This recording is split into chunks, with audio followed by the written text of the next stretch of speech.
Welcome to Gaming Morning Show, your favorite morning radio show that plays games. We're like an FM morning radio show, and since it's a weekday, we're on your favorite platform, just like we've been Monday through Friday since 2020. And of course on our website, GamingMorningShow.tv. So whether you're able to join us in the chat, or are lurking or listening, we're happy you're here. Who knows what today will bring? Maybe there will be amazing food inventions. One hand for the taco, says one hand right below the taco, ready to catch. Eat the crunchy taco, catch it, soft taco second. That is brilliant.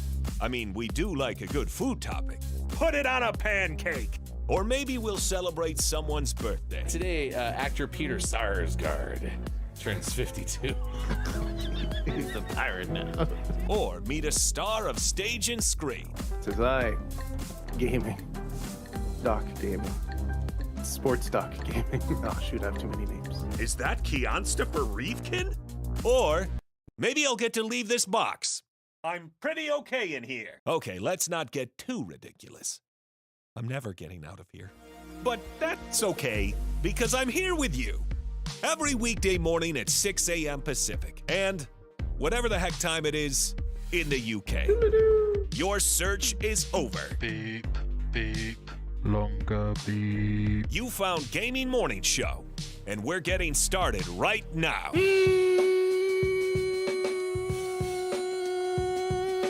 Morning, gamer. Welcome in. It's Gaming Morning Show. Thank you so much for being with us on Wednesday, August 9th, 2023. It's the weekend of the week. We finally made it after one other show this week. It's been tough out there, having to get up on one day, a Tuesday, and be like, hey, we're doing a show, and now we're already to the weekend of the week. We're almost to the week. Weekend's basically tomorrow. If you think about it, if you do calendar math, we're almost there. So good for us. We're so close. I might as well just take the day off tomorrow. Yeah, if you could just definitely take the day off tomorrow and not do anything else, that'd be fantastic. So. Yeah, I think I'll do that. Okay, so Sean's approved for PTO tomorrow. Chad, if you want to also take some PTO tomorrow, then that's completely fine as well. We'll all get doctor's notes or something, I assume. Oh yeah, I'll just write one very generic sounding note. Dearest Element and Copia and Hefty Goof, just have a great day. You're off. I don't usually address my doctor's notes to the patients themselves. You figure that'd be smarter to like send them to the person from whom they're excused. Yeah, usually. Dearest, insert worker place here. Don't expect Copia. Goodbye. The end. The Element of One, speaking of which, is actually here in the chat. It's great to see you.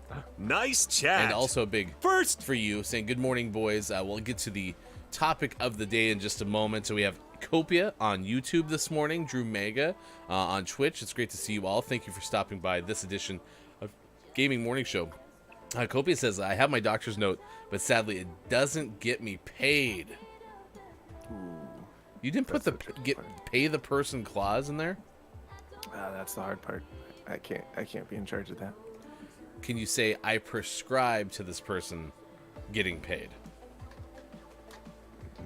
Getting paid is a medical necessity? Yeah. I mean, I could write the words. Okay. I'm sure it'll hold up in court, right? I'm sure. We'll have our best lawyers get on there. Like Bob.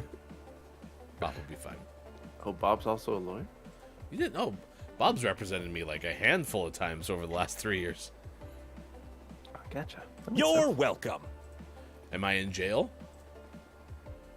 Not usually. Have I told you about big fines that I've paid? No.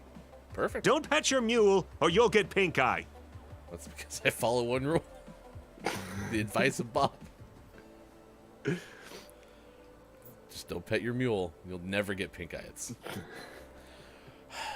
Copia says, very sad mule, though. Copia says, I prescribed this person many money. $1,000 in money. I think that would work. Take 2 money. Call me in the morning. I really want to try to fit in $1,000 in money somewhere in an official medical record. You should. Yeah. I don't know if it has to be outside of billing, I feel like. The reason the patient's back hurt so much was because of $1,000 in money. Paid money. They had a bad mattress and they spent $1,000 on it. It was weird. Today is annual Perseid Meteor shower peak night. Oh. Yeah. Perseid, something like that. Co-working day. Hold hands day. Hold my hand. I want you to hold my hand.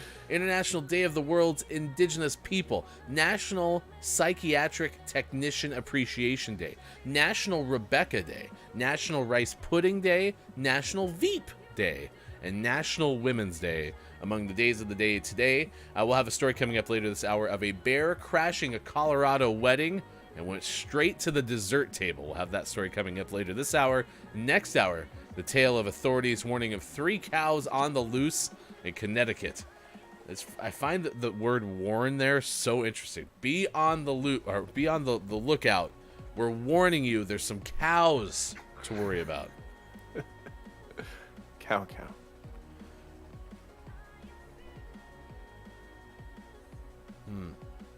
I don't know where to go from there. Yeah, I don't either. I mean, we kind of phoned it in for Bird, the runaway emu, but that was an exception because that was the bird's name. Right, that wasn't our doing. Yeah. That was the authorities. Right. Any cow suggestions? I don't know why you want more animals though. Oh, I don't want one. But see, we have to come up because we've done this before. We come up with the names, and if the name makes us laugh so much, then we got to keep it around. Fair enough. It's a good rule to live with in life.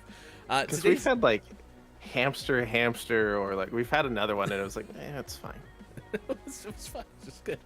Hamster, the magical scamster. Oh, that's pretty good. Yeah, it's our person who's in charge of thievery. 877 cash meow. Today, chat, is National Book Lovers Day, so we're asking you the question: what's your book type to read? That's what we wrote. That's not what I think I wanted to write, but that's what we wrote. What's your book type to read? Because we don't like favorites, right, Shaw? What's your book type? A negative. That's what you asked me, right? What's my book type? Yeah. Did you see if they're taking book donations at that van out in the parking lot? Yeah, but they only need O positive books. Perfect. Copia suggesting the patient slipped on $1,000 in money. In money. Might work. Answer of the day for our friend Element says mostly horror or young adult novels are one of the answers to that favorite book type to read. Nice. I read lots of book types because I just like books. I like reading books. I like buying books. Books are nice. Lately, I've been on a murder mystery kick. The last book I read, which I just finished this week, was The 7 Deaths of Evelyn Hardcastle, which was a really cool book. It was like a murder mystery, but it had like a Groundhog Day element of one to it, where there was someone who kept reliving. He relives the same day 8 times, and his task is to solve this person's murder to get out of the loop. And then those 8 days reset. So at the end of the 8th day, if he hasn't solved the murder, he loses all of his memories and goes back to day 1. And so he has to solve everything in those 8 days. Otherwise, he gets stuck in the loop. And then he doesn't know for sure, but it seems like he's been stuck in that 8-day loop for like decades. It's pretty cool. The stakes were high. Mm-hmm. They knew too much. It was a good book. Element says, oh dang, that does sound like an interesting plot, and it definitely has like the elements of, for some reason Looper came to mind, which I don't know if that was anything to do with Looper, but Groundhog Day, certainly. Yeah, you're absolutely right. Because Looper was the Bruce Willis, Joseph Gordon-Levitt movie, but I think that was just him finding himself in a different time. Maybe? Anyway. Yeah, I never saw Looper. Oh my gosh, is Bill Murray the main character? Maybe. Put it in the hole. I don't know if that... I've never seen Caddyshack. I just know that that's like a Bill Murray like go-to line. Put it in the hole. I don't know if that... I've never seen Caddyshack. I just know that... We should watch Caddyshack and Looper at the same time. See if they're the same movie. Maybe they line up in interesting ways. Copia says space stuff. Space Stuff, the book, is pretty good. Like The Martian was a book. Yeah. That was good too. It eventually became a movie, but was the name of the book Poo Potatoes? Sometimes.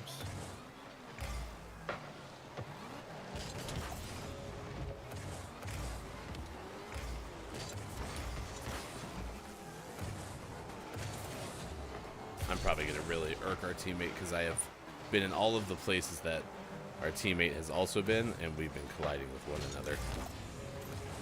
Maybe that's our teammate's fault.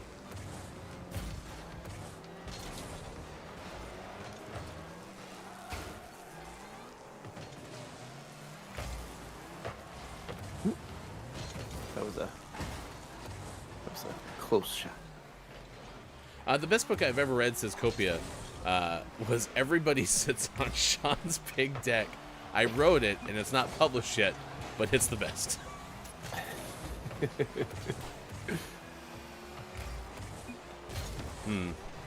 How'd you get inspiration for this? Did you happen to sit on Sean's big deck? With everybody? With everybody. It's like the Knives Out type thing. It's an ensemble cast style book. Lots of people.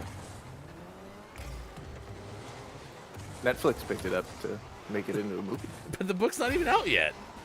Oh, they don't care. Really? Yeah. They know a hit when they see one.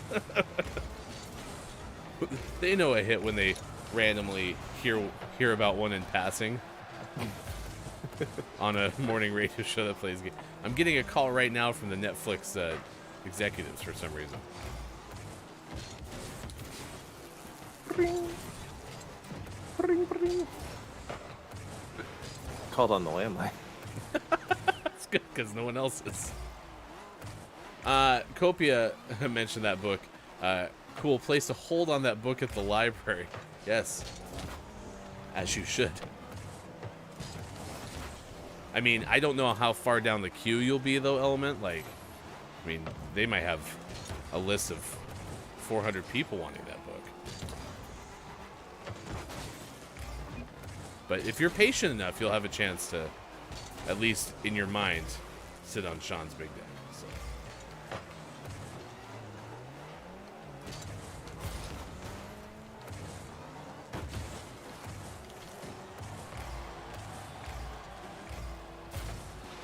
Very defensive game. Right? Thought the same exact thing. I did like Bill Murray in Groundhog Day for sure. I liked Groundhog Day. There wasn't a lot about that movie that I didn't enjoy.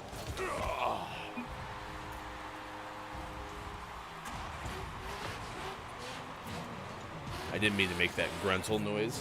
By the way, if you had been here earlier, as in if we had started the show about 5 minutes earlier, you would have seen live Hefty murders the spider on his microphone arm. It was one of those like translucent spiders, and it looked like a piece of dust like blowing because of the fans. And I was like, oh, that's weird. And then I looked, and the piece of dust had legs and was moving on its own accord. It's disturbing. Most of the inspiration, says Kopi, came from when I was in a dream state of mind, only achieved when one sits on Sean's big deck. It does happen. Oh, okay. The rest of the inspiration came from wishing that I was sitting on Sean's big deck. Okay, perfect. It's good to know where it comes from.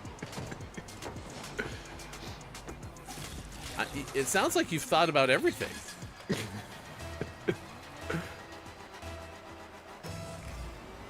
Did our teammate make a bad choice? Yeah, but they knew it. They apologized.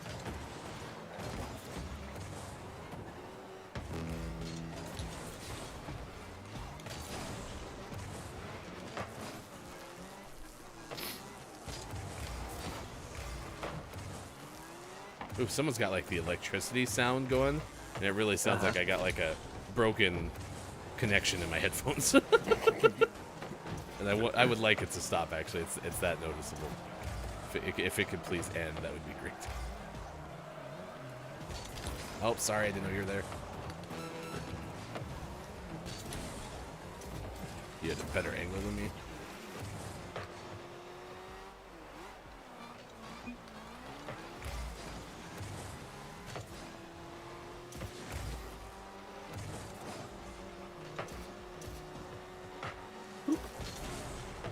By the way, I'm very disappointed with the latest reward I got. Was it wheels? 'Cause that's all I've been getting lately. No, it was just a banner. Just a banner. So, they call me 3-Save Hefty. Did you know that? It's a good nickname. Yeah. Yeah, they give it to me because once upon a time I saved 3 soccer balls in Rocket League. Cumulative. It happens every once in a while. All right, there you go. 6:25 West Coast time. It's 9:25 out east. 2:25 for those watching GMS in the UK. All kinds of twists and churns, says Copia, to come. You'll have to wait and see. And also, we just need to find Copia a publisher, and then this book is part of life. So, didn't we come up with some sort of media production company? Oh yeah, I'm sure we did. Do we remember what that is? Nope. Not a chance. We even We'll named publish it. We even named whatever was the TV arm of GMS the same as like some sort of other production company that has nothing to do with like entertainment, like textiles or something. I don't know. Elmet says, I love reading, just hard to find books I'll be interested in. Also says, y'all going to Vegas? I have no plans to go to Vegas. Are you going to Vegas? No. Oh, I think there's a con there. Oh. Potentially. Which makes me not want to go to Vegas. I don't want to get conned. Well, I mean, you know, there's some pros and cons. that's true. That's why I stay home. More pros. And cons. As in the writing method. Pros. Oh, pros. Yeah. But the good news is if you are going to get conned in Vegas, we have a lawyer for you. 877 cash meow. Bob will represent you. Not a sausage. Maybe we can make a new one, said Acopia, but also adds, what if we named it Big Deck Pictures? I promise you, Copia, that if for some reason Sean and I ever get into the movie business, we will actually consider Big Deck Pictures. It's not bad. It's not bad.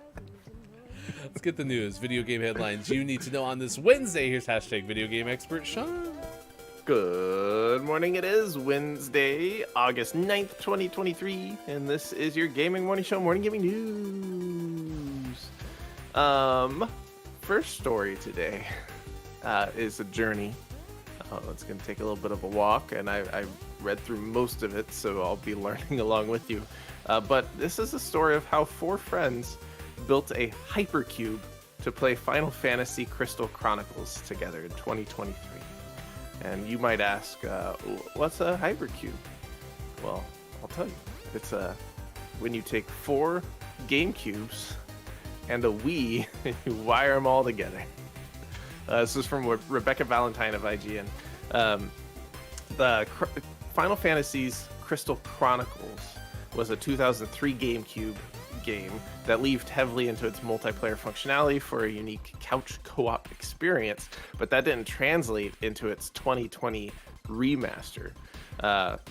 They lost a lot of those features during the remaster, the remodeled game. I want to work remodel into a different type of like game remake. Coming up tonight on HGTV, it's video game remodel. So the 2020 remodel failed to recapture that experience, and so 4 friends were like, no, we're not okay with that. We're gonna make it happen. So they created the hypercube, and there's a schematic in the story, so you can go look at the schematic. But it does involve four GameCubes. It also includes 4 Game Boy players for the GameCubes. It also includes a Wii and a PC and some capture cards and some 4-way video splitters. So the gist of it, they attached all of that stuff together, which allowed all the GameCubes to serve as Game Boy Advance controllers for the multiplayer elements of the remaster. They used a program called Parsec and a bunch of different adapters so that the friends living far away can hit buttons on their controllers at home and have those inputs register on the GameCubes, which are functioning as GBA controllers in Crystal Chronicles. So they're using a streaming program in combination with a special camera to broadcast a 4-way split-screen feed to all the players. And as a result, all 4 of them can play the original Crystal Chronicles multiplayer together online from anywhere in the world. Who hasn't done that? The old hypercube. I mean, that sounds awesome, and it sounds like a lot of, I was gonna say hard work, which it was hard work, but a lot of random work paid off. Yeah, a lot of ingenuity. Right. It's solving a problem after another problem and then figuring out how to make it work. But man, they must have really wanted to play this game. Yeah. This sounds like something we would end up doing, to play some game online for the show. I mean, it's definitely far off, but it's not that far off from some of the things that we've had to figure out how to do. What if we do this? What if we do that? Yeah, share your screen, then you're gonna buy 30 more cables and plug them in here, and it's all gonna make sense eventually. Get the duct tape. I love duct tape. Actually, Gorilla Tape. Gorilla Tape fixes everything. And hypercubes are fantastic. So, good job, these 4 friends. I'm sure they're named somewhere in here, but I didn't see it. So, check it out, though. There's a lot of details in the story, including a couple schematics. Would have been better if they had a Wii U, though. Gross. You ruined it. In our next news story, Valve is now selling refurbished Steam Decks.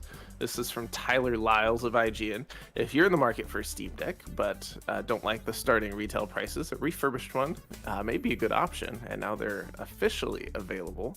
This was announced in a blog post by Valve, and they will be selling their portable gaming PC unit in a refurbished state, and it can save up to $130.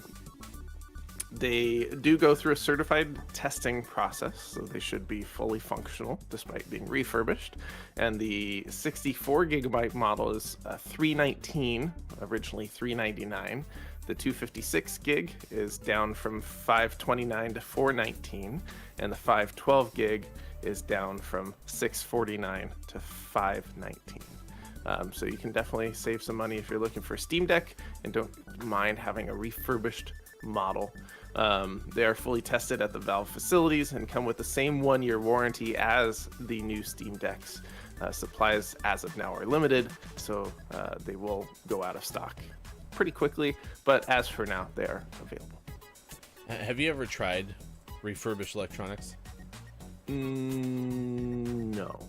I have had a very good run with refurbished electronics, which is not something that I had ever really imagined buying a lot of refurbished things that are electronics, because if anything feels like it's going to fritz again if it fritzed once, right? Seems like it'd be electronics. But no, even this monitor I'm looking at right now, been with me for at least 15 years, and it was a refurbished buy, and yes, it's going pretty okay. Was it your Best Buy? No, it was my Newegg. In our last news story, speaking of things cheaper, the PlayStation 5 has gotten an official price drop at multiple retailers. Not a permanent price drop, but a discount, if you will. The sale is happening now through August 19th, and you can get $50 off PlayStation 5. This is from Alice Newcomb Beale of Polygon. But that's pretty much the story. You can save some money. The retailers, at least the ones listed in here, are Best Buy, Amazon, GameStop, Walmart, and Target. You can get a PlayStation 5 for $449.99 instead of the regular retail $499.99. This is the disc-based version, so you can check that out if you want a PlayStation 5 but need to save just a little bit of money. Now you have an option. Okay, so I want the second controller. Second controller has to have back buttons, which means I have to spend $200 for that. So I go out and I buy the $450 thing from Best Buy, and then buy another controller. That's going to be $650, which is more than the $530 I saw it for at Costco with 2 regular controllers.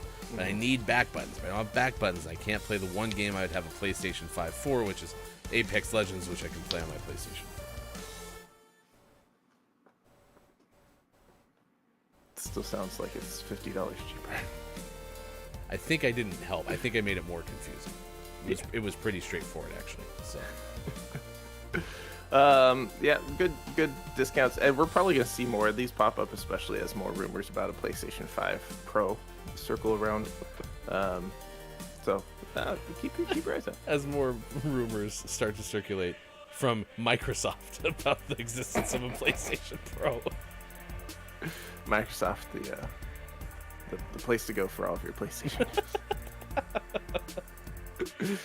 And always last but not least, we finish off today's Gaming Morning Show Morning Gaming News with the world-renowned segment within a segment where we take a look at what is out today, like 30XX out on Switch, Atlas Fallen out on PlayStation 5 and Xbox Series X/S, Legend Bowl out on PlayStation 5 and Switch, and for the most prestigious award in video and focused morning shows, your favorite segment within a segment within a segment, today's name of the morning goes to Fluffy Milo out on the PlayStations and Switch.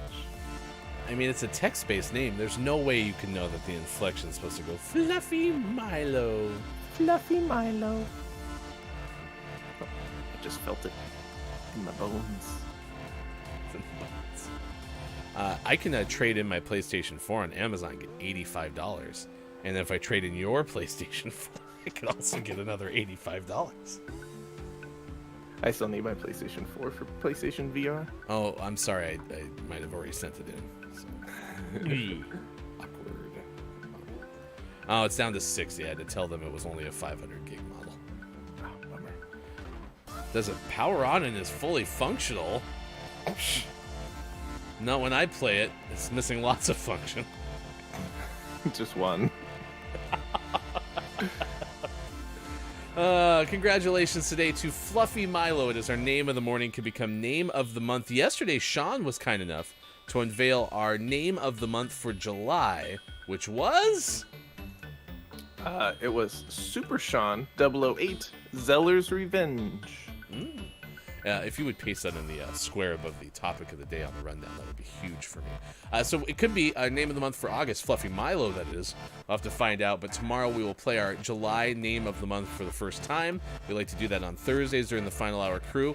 And stay tuned, there might be a chance for you to win the name of the months of the olds. Just depends on when we have our chance to get Fulfillment on board, and we'll figure that out. So.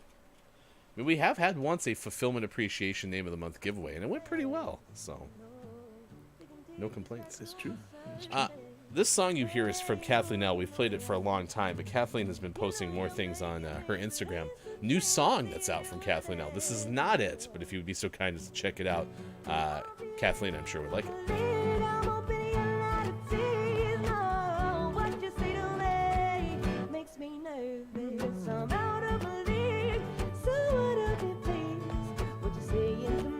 Of course, former 5 Questions GMS guest, and you can find our 5 Questions playlist on our YouTube page at youtube.com/gamingmorningshow. Copia says, I can confirm that PS5s exist. I saw one at Downs' house. Also, I'm going to be honest, it sounds like it'd be easier just to meet up and play than getting the 4 GameCubes and the Wii together. It says that's 5 consoles, so it's a Pentacon. 5 consoles, am I right? Is this Copia? It's a Pentacon.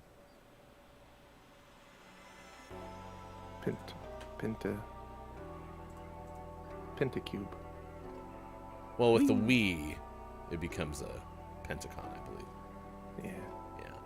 We don't talk about Wii U. Very interesting. I'm happy that you shared that story this morning. That's good. I'm going to stop trying to trade in my PlayStation 4, by the way.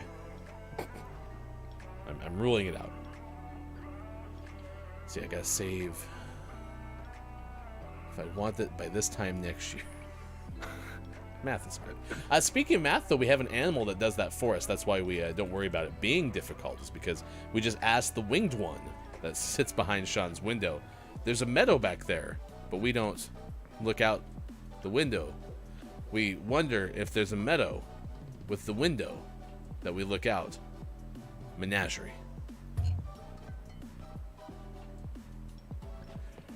Took such a wild twist and turn, you smacked your microphone. I got scared. I was trying to do a little bit more artistic performance there with repetition of words. Right. It's like you're in the tunnel during the Willy Wonka movie. It's getting faster and faster and faster, and all of a sudden, it just ends. That's an intense scene. It makes you very uncomfortable. It makes one very uncomfortable. I don't know if Sean's uncomfortable. I'm uncomfortable sometimes. We can ask Sean. Good morning to Gabe Pride. It's great to see you. Nice chat. We're asking you today, in our best way of making words, on National Book Lovers Day, what's your book type to read? Still sounds great. Hey, what's your book type? To read. How you do it? We could just do the same thing and call it a Pentacon, but with a better game, says this Kopi. Man, Kopi's not feeling the Chronicles of Narnia, whatever that game was. That was it. Oh, was it? This confirmed. Kopi hates Aslan.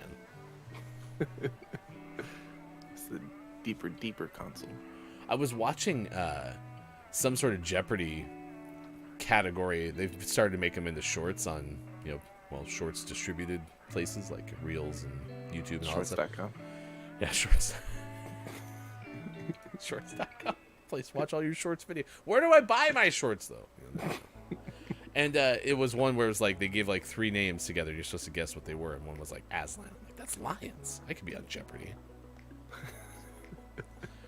All right, it's set 6:40 now. You can news if you wanna. Here's the story that we're tracking at this hour on this morning radio show that plays games. Thank you for being a part of it.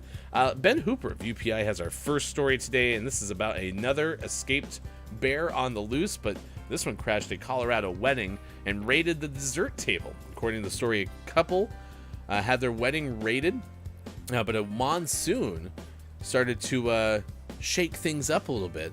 There was an uninvited guest, a bear, that started raiding the dessert table. The couple shared photos from their wedding, which took an unplanned turn when a monsoon rain began to fall right before they exchanged vows. Quote, so by the time it started pouring rain on us, in the middle of the ceremony, us and all of our guests were soaking wet, but it was awesome. It was totally awesome. The next surprise came during the reception when a bear showed up and started eating all of the desserts. Quote, it's not too often you go into your dessert table and see a bear crashing it and eating all of it.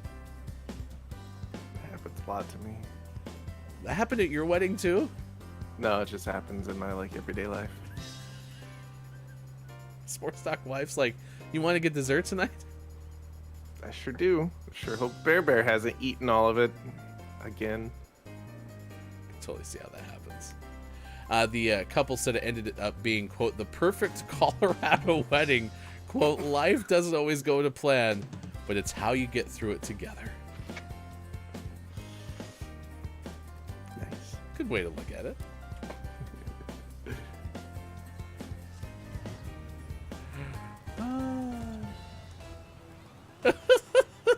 It's not too often you go to your... How many times have you been married?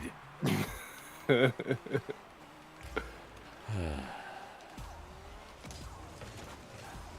was good. Hey, we're playing with Chris. Chris got an assist. Nice. I think this is our first lead all week. No, we were up 2-0 and then lost yesterday. Allegedly. Gabe Pride says, recently been reading a lot of, I guess, self-help books, stuff that helps enlighten me about myself. Right now, reading a book called Attached that goes into relationship attachment styles, and it's very interesting. I mean, I think that would be my answer for this question of the day. Although I do have Ready Player 2 like sitting in my on my desk in the house. Chris got a goal, not an assist. I bet the other team is pissed. Oh, they're leaving. It was close. 2 of them left. It actually went in. It didn't almost miss the goal from Chris. Do I know why I'm trying my hardest to rhyme Chris? I don't have a clue, but. Welcome to Gaming Morning. Thank you, Bob. Remember when Toxic Chris played Rocket League? That's what I was thinking. By the way, I don't know if this Chris is actually toxic, but they have 2 goals and an assist. So. I have 2 points, though.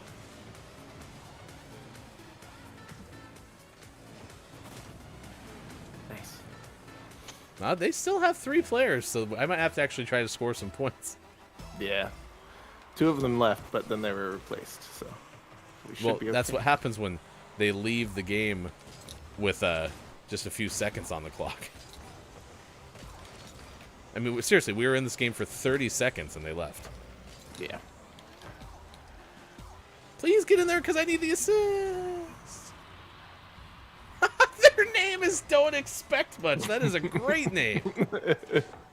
That's a great name. My favorite book of all time, Gabe Pride, although it's more of the professional type of self-help book, is What Color Is Your Parachute? I recently had a conversation with someone who's been in the talent development industry for a very long time, and they actually said that that was one of the books that they keep referencing. So if you ever chat at large, if you're ever looking for a situation where you need to kind of figure out different parts about your, lines of work, the direction you want to go in life, that book apparently has had the staying power that I felt like it had based on some other anecdotal evidence.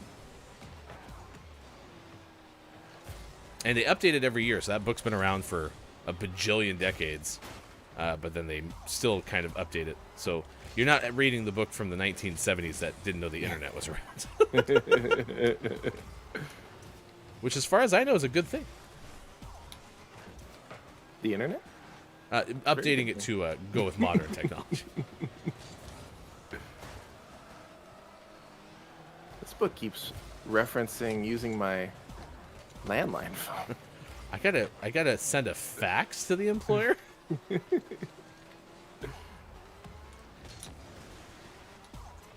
I love Don't Expect Much. I want to invite them to play the next game because that's pretty much my Rocket League motto.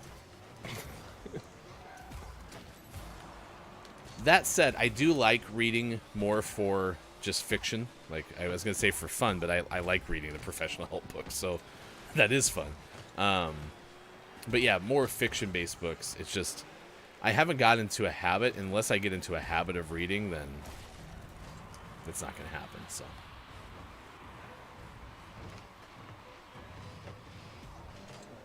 Our other teammates, their other teammates, Chipper.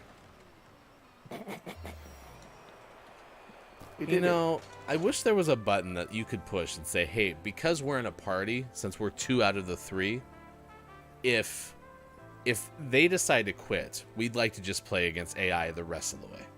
Yeah. It's not allowed, though. When we have our hypercube ready to go, you wait. Just you wait.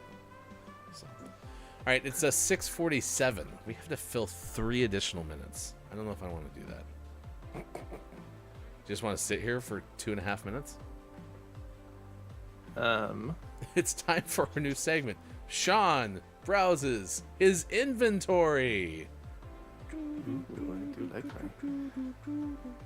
Wait, why am I making game show music? We have it. Well, I don't have any challenges. Okay, let's see. Do I have any? I opened all my boxes. Why don't you open boxes? Oh, You have like 40 of those. it's time for everyone's new favorite segment. Hefty, get rid of those damn check marks or whatever you'd call them. Yeah, he's right. I did open some of them the other day, but that's only because I thought they were my Rocket League rewards. So here we go. 21 rare drops to open. We need like a little timer above us, and we can see how quickly we can open it. I got a catfish. Nice. Did I just get catfished? No, but I got a catfish. He's a cute little catfish. I really wish it was like Apex where the open the next one button was on the same screen as what you just got.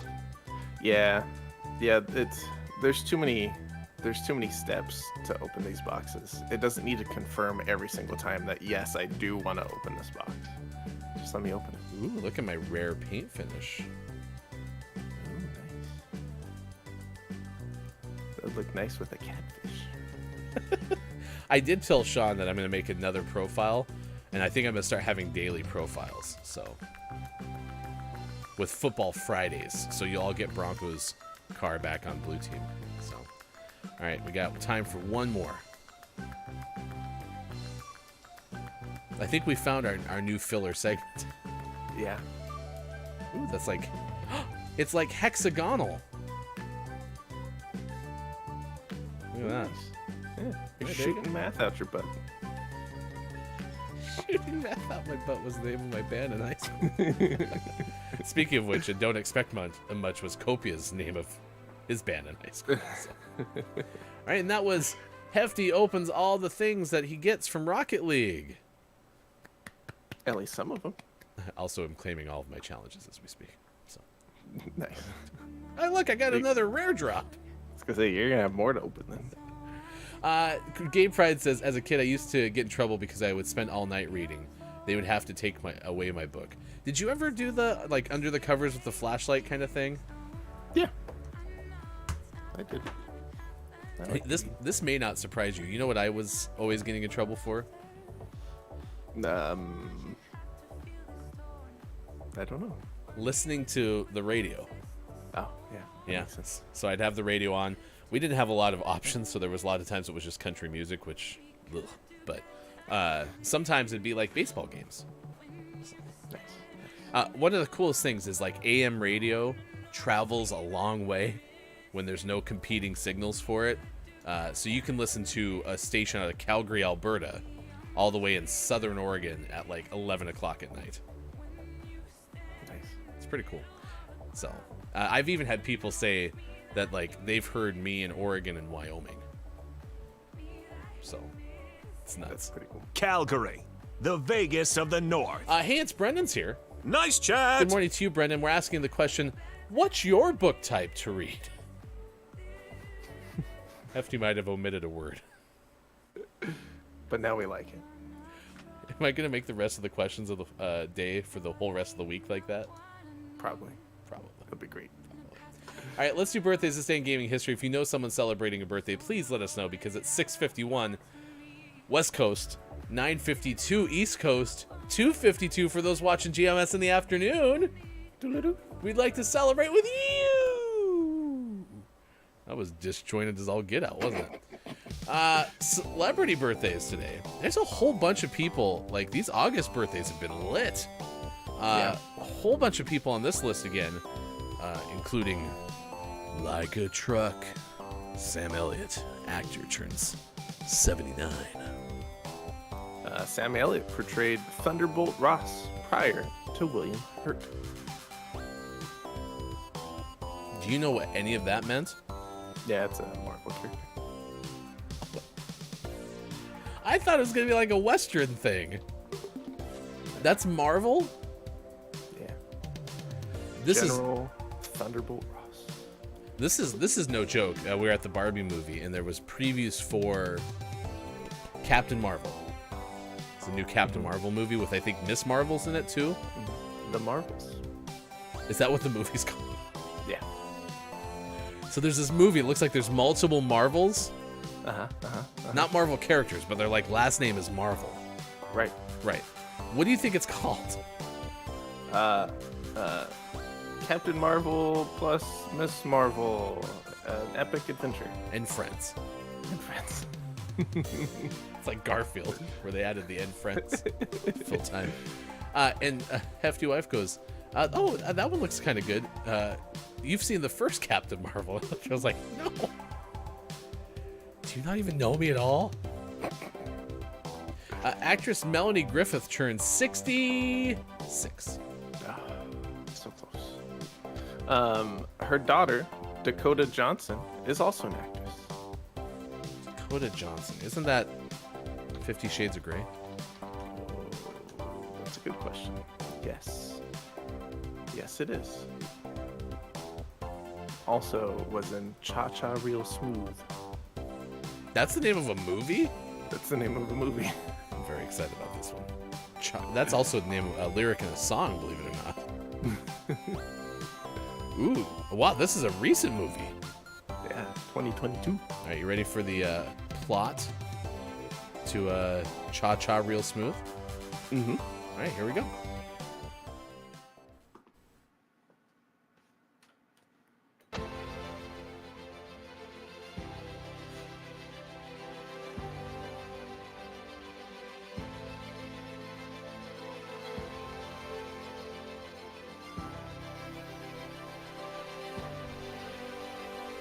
"12-year-old New Jersey resident Andrew asks a party host out on a date. She rejects him due to their age difference. 10 years later, Andrew's girlfriend Maya moves to Barcelona to finish her Fulbright. Andrew is asked to take his 12-year-old brother David to a bat mitzvah where Andrew encourages the kids to dance. He meets Domino and her autistic daughter Lola.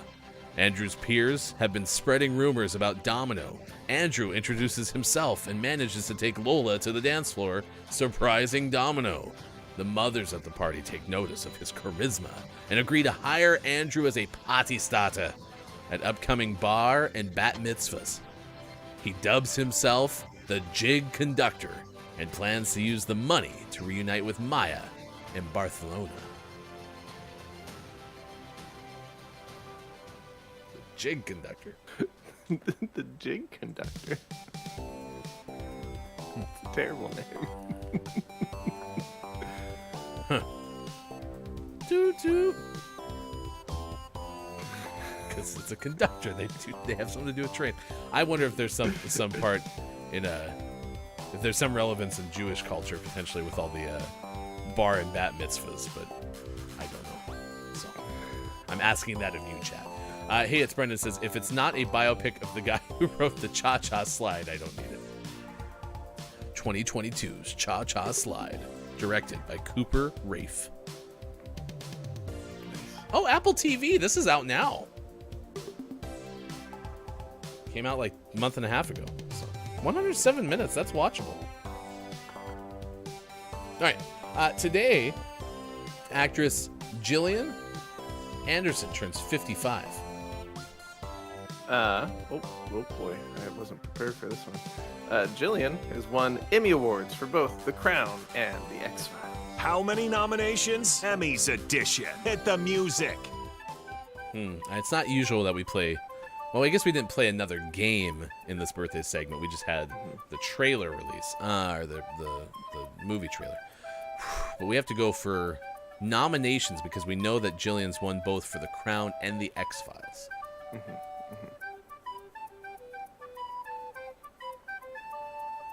This is tough because The X-Files was a big deal. Yeah. Which means on an annual basis, there could have been many nominations for Gillian Anderson.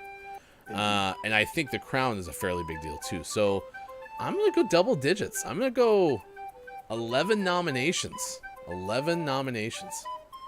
Nice. Not a bad guess. With her 2 wins, Gillian has 6 nominations. Incorrect. But in the chat, because of The X-Files, Brendan said, I'm going to say 6 noms, 2 wins. Correct. You are a genius. Nice work. Nailed it. Yeah. Not even like ballpark win, but like right on the nose wins. Damn.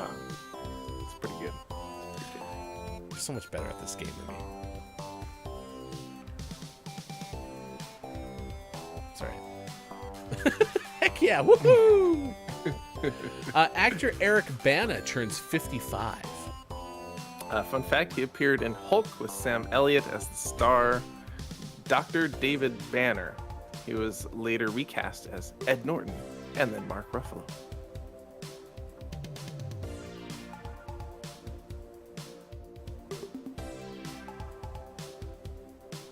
This is like the original Hulk? Like, not TV Hulk was Lou Ferrigno. So there was another Hulk before Ed Norton?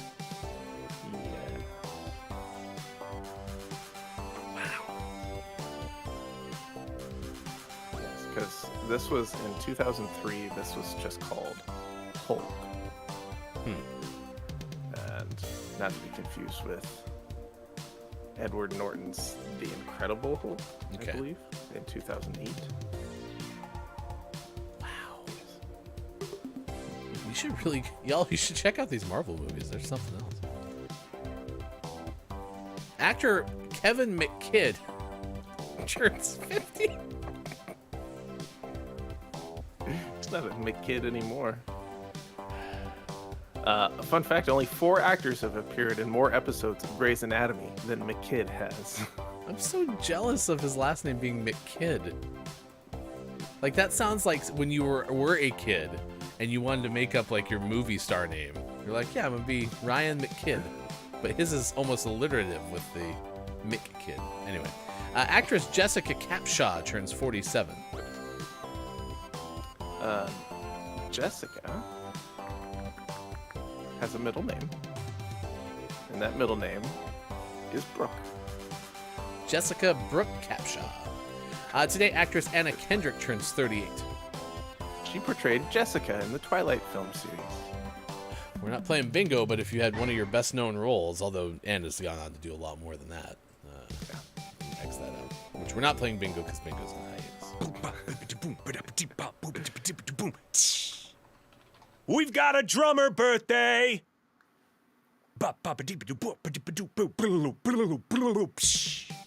We do have a drummer birthday. It's the a drummer of the jazz variety. He is Jack DeJohnette, and he's 81. Whole bunch of no longer with us birthdays. Kind of. Whitney Houston and Brett Hall, both are passed, had birthdays on August 9th. Today is Smokey the Bear's birthday because, as we're told by Cleveland.com, the first poster was released on August 9th, thus giving birth to Smokey the Bear. But it says other popular or historical birthdays, and usually when there's no age next to the person, that means they're dead. Is Smokey the Bear dead? I mean, the original one probably is. Dead to Mike Rose of Cleveland.com. Jeez. All right. Any other birthdays that catch your eye? Nah. Credit to Brendan as we shift to this day in gaming history. Says Kevin's now a McMahon. Get it? He's older now. He's older, yeah, that's right. That's right. He's an He's adult. all grown up. He's 50 years old. This day in gaming history, we start with 1992. Sean, a chance for you to play Lawsuit or not a lawsuit? It's been a while, and 92's a hot lawsuit year. I'll go Lawsuit. Bob plays a didgeridoo. Your answer's locked, and you said Lawsuit? 1992, Midway Amusement Games releases Mortal Kombat. That's not the way it sounded. Version 1.0 for arcades. Incorrect. So sorry, you were wrong. Next time. Mortal Kombat definitely did not lead to any lawsuits, so that's good. Never.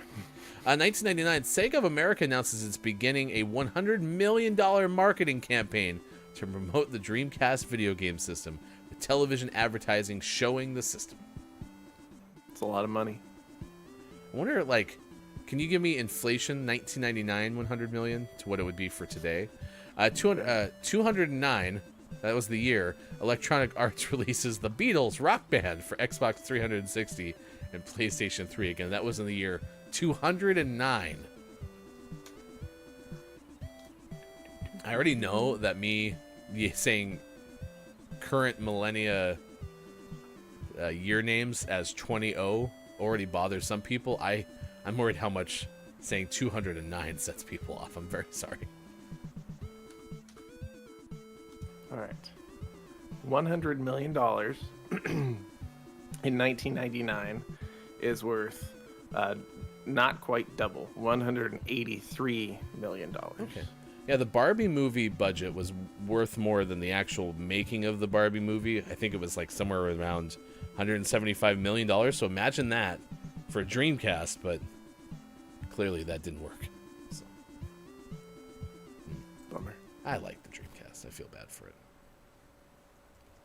Can we have, what would be the way that a streamer would say it? Can we have F's in chat for the Dreamcast? Yep. Also, Brenda goes, hearing that Gillian Anderson's 55, I turn to dust and scatter on the wind now.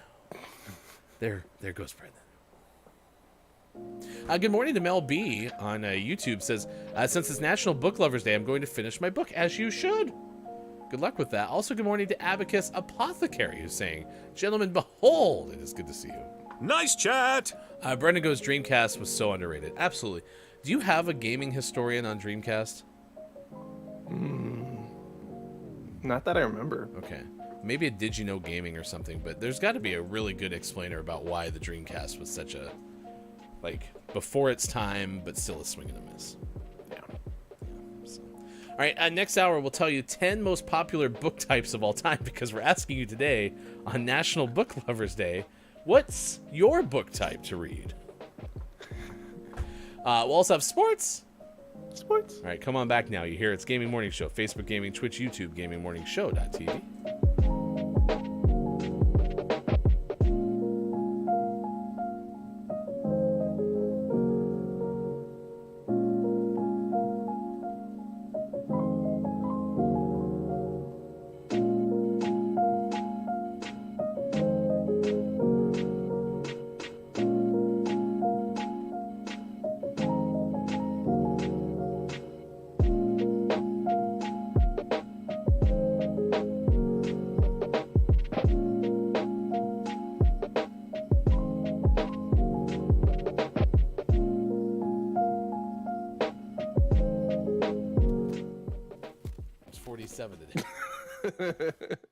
He was born in England, but grew up in Canada.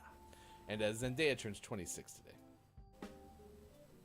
Was considered for the role of Storm in X-Men Apocalypse. Oh, that would have been, man. Yeah, I like Storm. We've got a drummer birthday!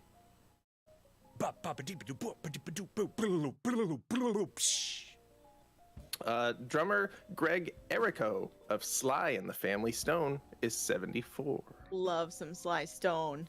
Ugh. That's some funky, funk.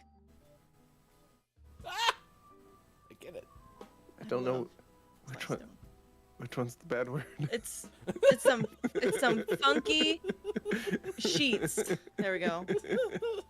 National Regina Day, National Salami Day, National Tatiana Day, Superhuman Day, and Texas Energy Savings Day. Whew. That's a lot. There's some questions in that list. Like which one? I mean, give me just one example of what you're so concerned about. National First Day of Peel Season. Yeah. It's the day that you first get to peel something.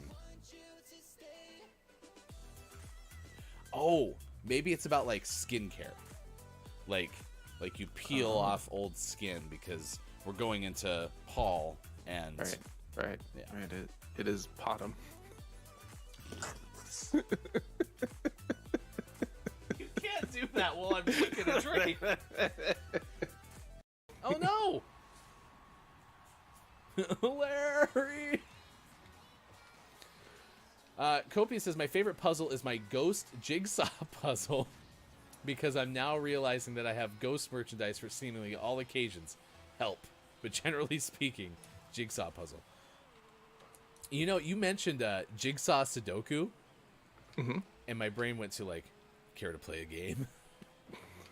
It's like, oh, that sounds awful. A number-based non-math game. Of death.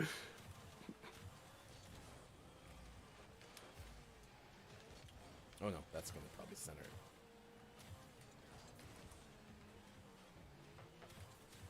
Come on, we got to beat Zooted.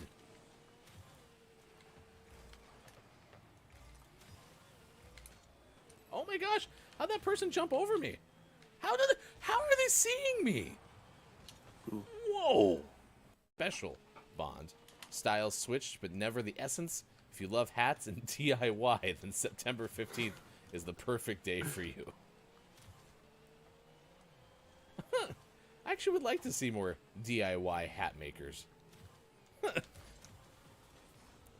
You see a whole bunch of TikToks of people like remodeling houses or making like things that they put on Etsy. See some more hat makers. Probably exist.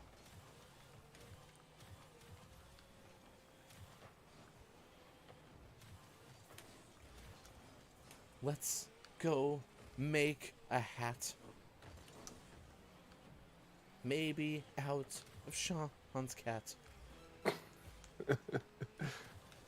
Be a very temporary hat. Let's go make a hat.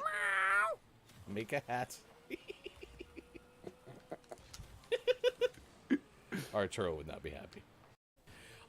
Listen, I actually will bust out a label maker, and I will put your name above the WD-40 on the front of it. So it'll even be possessive. So let's say you decide to spend $20 on WD-40 today. It will say, Groggy or Dies, WD-40. Ooh, even better. Groggy or Die Memorial WD-40. It's a good deal. And every time that I shoot bees with it, I will think of you. Gaming Morning Show does not condone shooting bees with WD-40. Apparently, you're supposed to put it in places where they live, and that's a better way to go about it. Caleb just goes, is this an NFT? Non-fungible lubricant. It's an NFL. That we're tracking at this hour on this morning radio show that plays games. Thank you for being here. This is from Ben Hooper of UPI. It's about an estate sale. And this always goes to show you never know what you can find at garage sales. Ben Hooper's headline reads, $75 estate sale purchase was a 13th century manuscript page. Here's the link to that article as opposed to writing the headline twice. A Maine man. My main man. I wonder if folks from Maine despise that joke. I'm sure. Wait, it won't so stop us from saying it though. so excuse me. Where'd you say you were from again? I'm from Maine.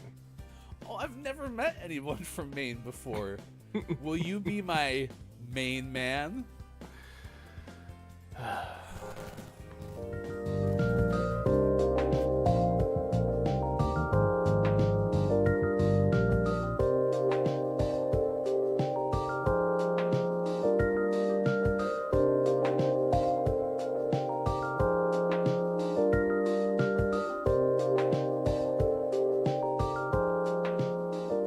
Coming up on Gaming Morning Show, list of the day, and sports. Find GMS on Facebook Gaming, Twitch, YouTube, and GamingMorningShow.tv. And follow us on Twitter at WatchGMS. And go to our website, GamingMorningshow.tv. And it's all coming up on Gaming Morning Show. Time for hour number 2. Right now. Morning, gamer. Welcome in. It's Gaming Morning Show. It's Wednesday, August 9th, 2023. It is the Wednesday edition of the show, otherwise known as the Weekend of the Week edition of the show. What are your weekend plans? Are they starting to take shape? Because they're basically going to start tomorrow, because the weekend starts tomorrow, the Weekend of the Week. So you get a 4-day weekend, chat. You just have to work 2 of those 4 days. But I thought the Weekend of the Week was because it was like the midway point, so it was like the weekend, but it's like of the week, so it's separated of the regular weekend. So now the Weekend of the Week is the start to the regular weekend. It's never changed. It's always been that. Oh, So why don't we just make Monday the bonus weekend of the first weekend, and then we'll just have weekend all week. You see, with Gaming Morning Show, Sean, every day's your weekend. Nice. So I don't have to go to work? It's not exactly that ironclad. Yeah, there's some caveats, some terms and conditions, as Robin Williams' genie character would have said, some quid pro quos. But yeah, it's basically we're all on the weekend right now. So you can even listen to the weekend while celebrating the weekend of the week. True. Yeah, we'll let you. It'd be fun. Good morning, and nice chat to businesses who just walked into this. Nice chat. Sorry about that. We are a morning radio show that plays games with a story coming up of some cows, 3 of them, a trio that Connecticut officials are saying you need to be warned about. There's 3 cows on the way. We'll have that story coming up in about 25 minutes from now. At the end of this hour, we'll have sports. In about 10 minutes, we'll serve up top 10 most popular book types to read, because today is National Book Lovers Day. So we're asking you, what book type? Nope, what's your book type to read? I love the way that's phrased. Abacus, really before the break, said, what a topic I know way too much about. I know lots about the Dreamcast and what made it special for its time. Nice. Well, by all means, expound, because we've been big supporters of the Dreamcast, other than we never owned one. I think we're the problem. We are big moral supporters of the Dreamcast. Yeah. Good cheerleaders. We wanted it to succeed. We just didn't want to buy one. So, that should have been enough. Rocket League's getting started, by the way. Nice. Just so you know. Oh man, I think it's far too much to type. I loved my Dreamcast at Abacus. Yeah. Many people did. I mean, I understand why people like that. I also understand why people like the Saturn. It's just that the Dreamcast, from my very limited lived experience, was much more fun to play than the Saturn. I never did like the Sega Saturn, but the Dreamcast was great. Oh, except for the controller. The controller left some stuff to be desired. Not as bad as the Xbox controller. It was almost like Microsoft looked at the Dreamcast controller and said, "Oh, that's the design. Let's make it as huge as possible." Right. And then Sony came with, we can go bigger. The best controller design ever made. That's true. This thing is great. They did actually. Sega helped make the Xbox controller. Makes sense. According to Abacus. That makes more sense than I've ever sensed before. It's just almost like a 7th sense. That makes so much sense. So, you know, taste, sight, smell, touch. The other one, seeing dead people, and then Sega making Xbox controllers. It'd be a terrible movie.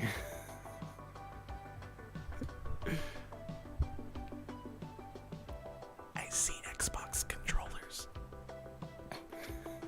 Yeah, so do I. They're right there. Wasn't like Haley Joe like kind of snuggled up in the blankets, right?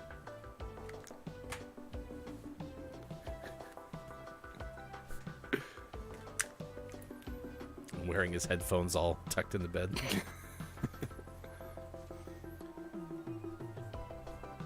I have a secret.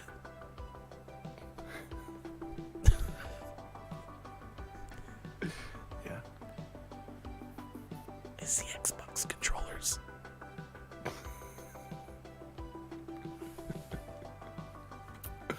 I'm just gonna leave it like this for the whole Rocket League game.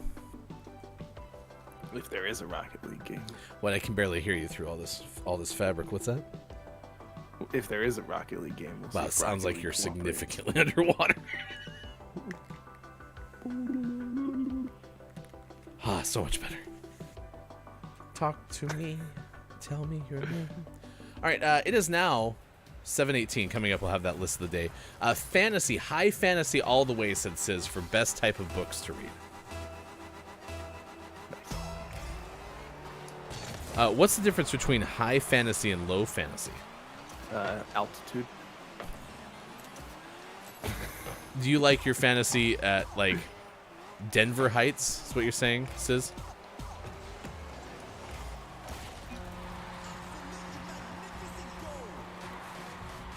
Or maybe it's whilst taking in, like, narcotics.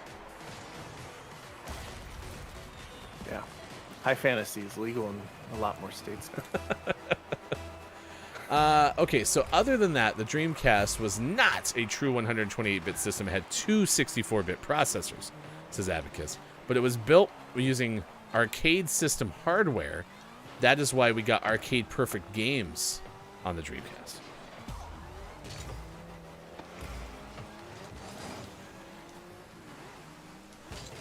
Yeah, because wasn't Crazy Taxi like the big Dreamcast title?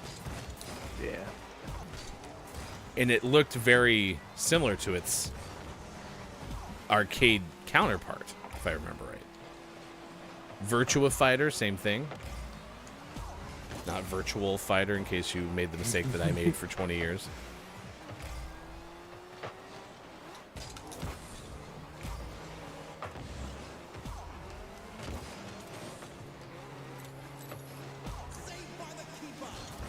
Sis gave us an oh my gosh. I think our hypothesis is true.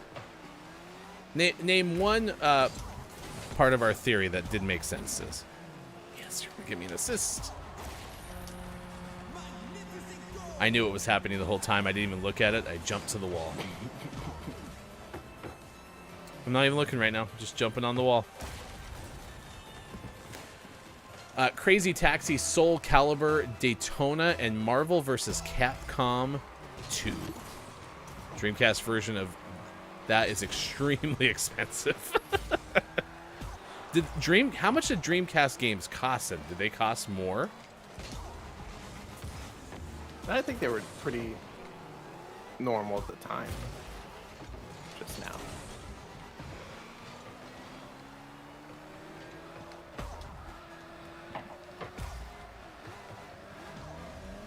Hi. Sorry, I got distracted by that D in the corner. Yeah, well, I saw D, which is one of my favorite PlayStation games of all time. It was about Dracula, but then also we're playing with S&G Bros. So basically, this is 3 teammates, all brothers.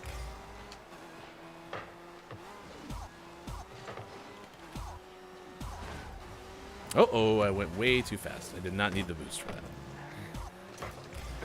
Which I basically could probably say for a variety of Rocket League things. My teammate's playing backwards for some reason. As someone who has also played this game backwards, I appreciate that. Whoa. There were standard pricing, but what really ended up with the Dreamcast was their own mistake. It was built on Windows OS, and it got hacked very quickly. It was hacked so bad, you could play burned discs on it and even play emulators of SNES and Genesis. Oh, I didn't realize that was why I had so many issues. I thought it was just not adopted. Abacus, since you asked for this, or you might just know, could you look up how many units of Dreamcast were sold relative to, say, like PlayStation 1, maybe Nintendo 64? Those were those were earlier than the Dreamcast. You could go into PlayStation 2, but as we've talked about, PlayStation 2 is like the most popular, selling console of all time, so that's a tough comparison.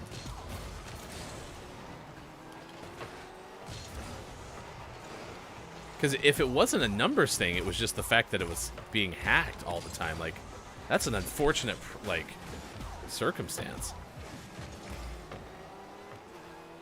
Oh, only 9 million worldwide. That's not enough to sustain it.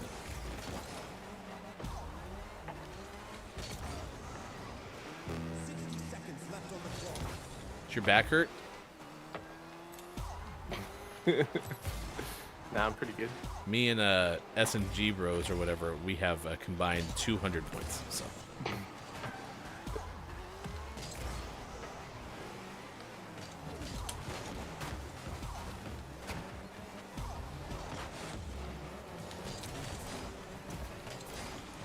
Yeah, S&G Bros likes to drive backwards. I appreciate that. I'm a big fan. Big fan.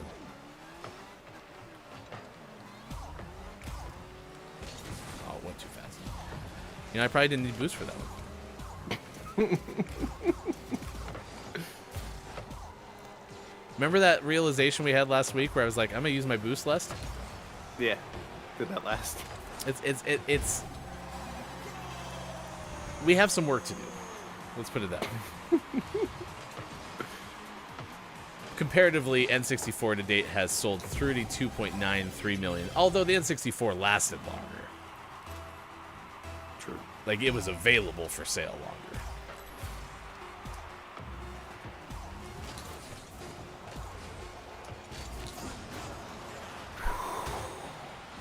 Did I just save the game? You saved us having to go to overtime. That's for sure. That was awesome. That put me up to 154 because of that save. Nice. Remember, I haven't been under 100 points the whole month of August. Right? I don't think that's accurate. That wasn't the streak. The streak was you were MVP the first 2 games of the show, and Yeah, that but- hasn't lasted either. But that streak was, that one had no chance. Whereas my streak of scoring over 100 points in every game in August has definitely been intact, right? No. I'm definitely batting like 750 though. Probably. Yeah. Yeah, I'm doing pretty good. Like Tony the Tiger says, they're fine. My Rocket League games are, yes. Good morning. It's 7:25 West Coast time. It's 10:25 out east. It is 3:25 for those watching GMS in the UK. The Patreon is gone, but you can still get GMS emotes on Twitch if you would like. Subscribe now. Twitch.tv/sportsdocgaming. Abacus says that was a spectacular Gundam game, or rather, there was a spectacular Gundam game on Dreamcast where you did not actually play as Gundam, but using standard military units to support. Okay? I have no area of expertise for Gundam whatsoever, but Same. but yeah, Dreamcast, thank you for the history lesson. Let's give a round of applause to Abacus Apothecary playing the role of Calaf today, giving us much insight into one topic of the day. We brought this up because this day in gaming history, 1999, Sega spent $100 million, the equivalent of roughly $180 million nowadays, on a marketing campaign to promote the Dreamcast video game system. And 9.13 million worldwide sold, which means 100 million, okay, divided by 9.3 million. That was $10 per unit. I would math out. I imagine then really good marketing campaigns would spend less than $10 per unit. Probably. All right, let's do this day's list of the day, which is from what? Warak Book Club? Yeah. Where's You know. Warak? Warak Book Club. About me. Hello there. It's me, Sharauk. And if you are wondering what my name really means in English, it means sunrise. I was born in Damascus/Syria in 1994, bachelor's degree from Damascus U, moved to Istanbul in 2018, master's degree in international relations, political science. My academic specialization is studying political parties, especially radical right parties in Europe. I am working as a content writer since 2013, and today I am establishing my own project, Warak Book Club, which is concerned with discussing and reviewing books and novels. Okay. I would really like to know where you came up with WARAQ. I don't think I'm going to get that. All right, list of the day. We start with the 10 most popular book genres of all time. And number 1 on this list, 1. romance. I do recall going to the library and always wondering what the books they were quasi-thick. I mean, they were ish, right? And wondering, what are those books where there was usually a woman like hugging a shirtless man with long hair? Yep. Fabio. Romance novels, most popular genre of all time, maintained a place on the top of the list. Romance novels typically focus on romantic relationships and often have a happy ending. They can be a roller coaster of emotion. 2. Number 2 is the mystery/thriller. These novels are known for their suspenseful plots and unexpected twists. They're often fast-paced and end with a satisfying conclusion that answers all of the reader's outstanding questions.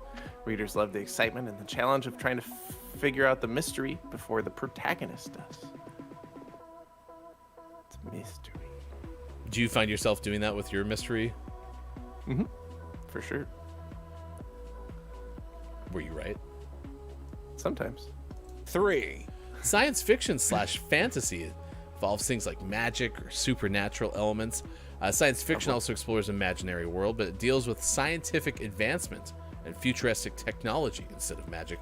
Some examples, perhaps you have heard of it: The Lord of the Rings by J.R.R. Tolkien, or Dune by Frank Herbert from 1965.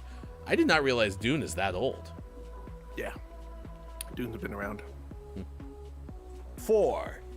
Number 4, horror. Horror novels often include supernatural or paranormal elements of one, like ghosts, witches, vampires. They're often darker, more unsettling than other genres, but readers enjoy the adrenaline rush of being scared and the thrill of the unknown. Thrill of the unknown. 5. You said crime detective novels. I tell you... Nope, you said horror. I tell you crime detective novels. I definitely wasn't spilling my coffee while you were talking about horror novels. In unrelated news, my pants are coffee smelling now. Let's tell you about crime and detective novels. They focus on solving a crime. Like Zoinks, G Scoob. Or a mystery. They often begin with a crime, mostly murder, and then a detective tries to solve the puzzle and find the murderer. The books that don't start with murder, but the detective is still trying to find the murderer. Trying to find them. That's really hard. That's a twist.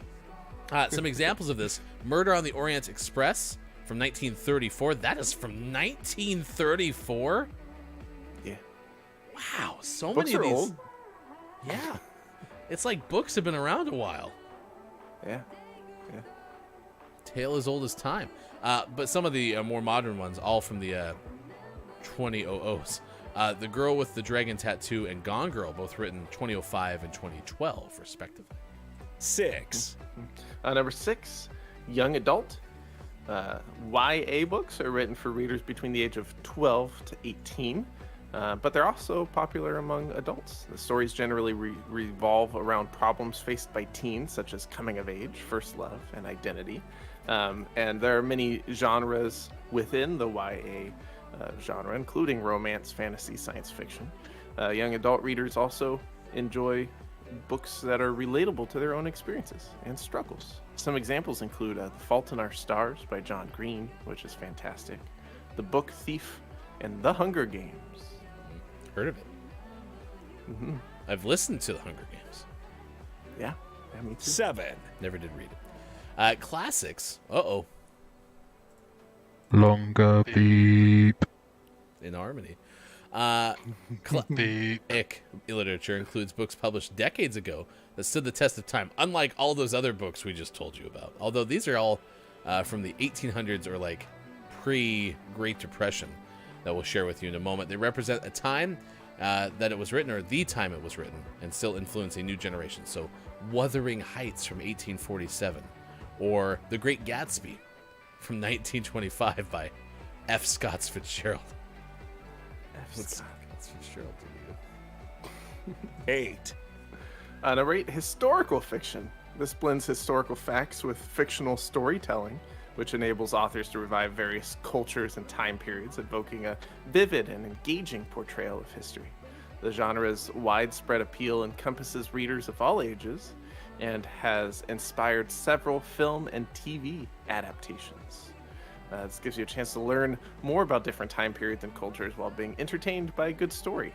Examples of this would be like A Tale of Two Cities by Charles Dickens, or The Nightingale by Kristen Hanna in 2015.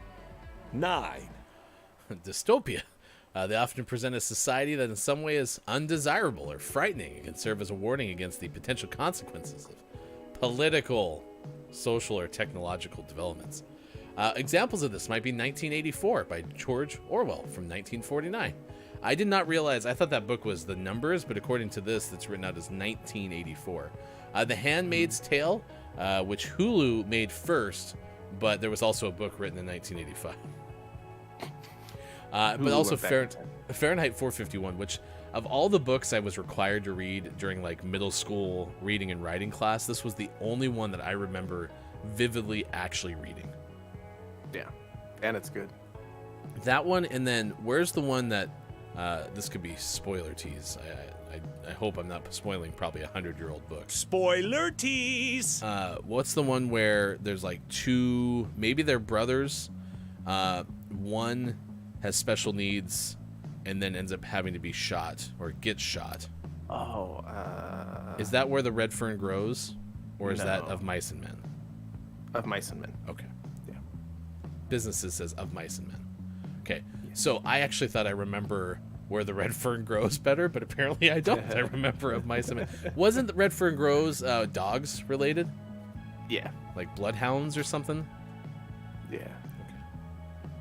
Yeah. Also, I thought always would sound like a very good country song. Where the red fern grows. 1, 0. Number 10, action and adventure.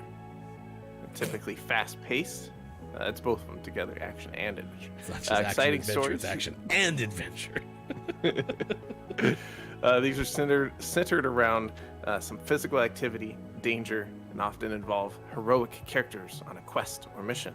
This genre often includes elements of suspense, thriller, and sometimes even science fiction or fantasy. Some examples include Treasure Island, Robinson Crusoe, or King Solomon's Mines. I always have a problem with Robinson Crusoe because it makes me think of Robinson Cano, the former Yankees and Mariners baseball player. It's not. It's Robinson Crusoe. There you go. There are 10 most popular book genres from Warak Book Club, which, according to Abacus Apothecary, Warak means paper. So that's from the paperbookclub.com. Nice. Yeah. Nice. Yeah, good list. Good list this morning. Yeah, that was pretty good. Yeah, I apparently remember more, books than I realized. But I'm telling you, like there was this one book called The Runner. Oh my gosh, it was about cross-country running, and the only thing I remember about it was in some parts of the U.S., like cross-country running, at least maybe back when this book was written, they'd actually like run through fields. They had to like cross barbed wire fences and stuff. It wasn't like most of the cross-country running from my day in high school was on golf courses. They'd close a golf course and they'd run on a golf course for a while. And so Makes sense. I was like, this would be far more interesting if you're having to jump over like crevasses and stuff. So, but that book was a slog. And then there was just a couple others. I'm just like, I can't do this. The Giver. I struggled with that one, which Hefty Wife hates to know because I think that's her favorite book. So. But I can tell you, Terrell Davis's biography, former Broncos legend, that one's a winner. So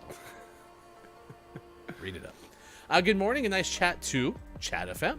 Nice chat. It says, oh, books. Oh, hello. And says, I don't know about you, but electronic books like Kindle, I think are a very expensive option. I have a bookshelf full of Kindles and I have read each one. Do you want to tell Chat FM? No, I don't want to tell. All right, fine. I'll be the bad guy. I don't think You can download multiple books on one Kindle. So bad. Yeah, you just go to the store. That's the design that you they're not one book per Kindle. What? Drew Mega says, I enjoy fantasy type books or a good suspense thriller. Says, I'm working through the Dark Tower series, and it's fantastic. I did like Ready Player One. Yeah, it's a good book. Okay. That's not like Ready just... Player 2 is good too. I need to read it. Are they making the sequel movie? I would imagine so, but I don't know for sure. Sometimes I think that's what I need is like the fire lit under my butt to read the book so that I can watch the movie. Sis says, Hefty likes sport book. Yes, Hefty does like sport book. I mean, there's also a great book that was written by former Broncos wide receiver, not Broncos legend, Nate Jackson, which is about how tough it is to play in the NFL in terms of having to get injected with a bunch of things to keep playing, and it's not a body-friendly world at all. At all. It does seem like they are going to do a follow-up for the movie too. 2025? No dates. Okay. This is from nationaltoday.com. Books are the purest form of escapism, writes the website. They can take you to any time, place, or culture. In honor of National Book Lovers Day, August 9th, we put away our smartphones and pull out a good book and simply read. Or grab one of those many Kindles that Chat FM has on their shelf. Also adds in parentheses, well, an audiobook will suffice too. From clay tablets to today's ebooks, literature has played a critical role in preserving cultures, educating the masses, and storytelling. I'm going to read that one again. Literature has played a crucial role in preserving cultures, educating the masses, and storytelling. Almost like we should make all of the books available. You'd think. Thanks to Johannes Gutenberg's 15th century printing press, anyone, not just royalty, monks or landed gentry. Do you know what the hell I just read? No. Could read and own books, but alas, there was no overnight shipping. Today, join a book club or reread a favorite novel because National Book Lovers Day rocks. Landed Gentry was the name of my band in high school. If you like the idea of book clubs, though, and you want video games to be part of it, join Kim Chica's Geeks and Grounds. It is a monthly game club where we play video games and brew good conversation. So check that out from Kim Chica, which you can also find on Twitch. Sean, it is 7:41 on this morning radio show that plays games. You can news if you wanna. Here's the story that we're tracking at this hour. It's Wednesday. It's August 9th, and it's time for a story of cows. Nice. Sean, this next story is moving. They're cows. Do you think they're going to turn this next story into a movie? It depends, because these cows could be dangerous. According to authorities in Connecticut, they're warning everyone of the 3 cows that are on the loose. It's from Ben Hooper of UPI. Animal control officials in Connecticut are asking the public not to approach 3 cows that have been on the move. They didn't write it that way. It's all editorialized by me. Since busting through a fence. They broke through a fence? I don't know. The animal control said the owner of the Black Angus cattle was attempting to load the animals into a trailer when they broke through a fence and fled into the Burlington area. It's almost like the cows didn't want to go where they were going. Animal control warned the public about the quote-unquote escape artists on social media, urging any witnesses not to approach the cows. Residents are instead being asked to contact animal control. Quote, we are working directly with the owners to safely contain and return all 3 to their home. And the story continues that on their way out, they bumped into a guy and got knocked down. His name was Bo, but Bo's fine. Bo's fine. I'm actually surprised we just read a Ben Hooper cow story and did not say the word bovine. Yeah, that's true. That's very much a Ben Hooper thing. If it makes you feel any better, though, Brendan says it would be utterly foolish of them to not move on this. Okay. Don't mind if I do. Also, we're playing against Chris now. Chris betrayed us? Yeah. Say it ain't so, Chris. Say it ain't so. Remember when Toxic Chris played Rocket League?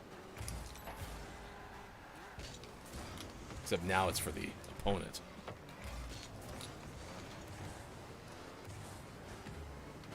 I got it.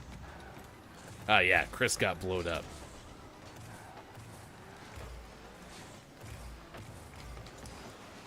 By PP Poo Poo. You saw that, right? Oh, yeah. I thought I was going to get another don't mind if I do goal. Nice pass by PP Poo Poo.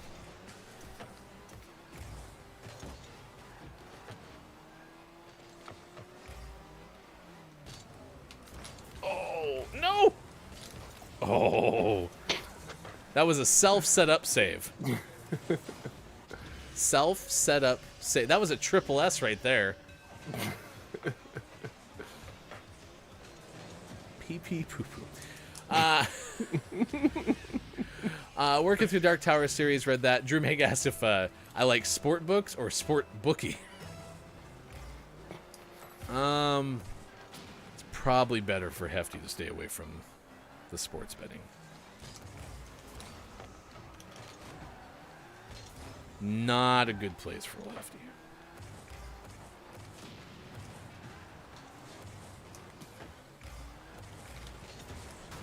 Nailed it.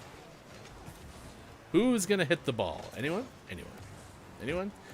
Fantasy type books, good suspense thrill. I think I read that one too. Yeah, I mean, I appreciate everyone's perspective, as is kind of always the case with our question of the day, but especially with books, because it is not a thing that like I'm super passionate about. Like, I even thought it was kind of a fun day to bring up though, because Chrissy Icky, friend of the show, just dropped off 7 books for you. There were only like 4 or 5 for me, and then there were like 12 for my wife. Oh, let's see. TikTok, bring the Cholula, I think is the. Yeah, Sounds right. I'm gonna pull it up. But Chrissy Icky does book reviews on TikTok, and so if you like book reviews and you subscribe on TikTok, or you're on TikTok, then this might be the match for you.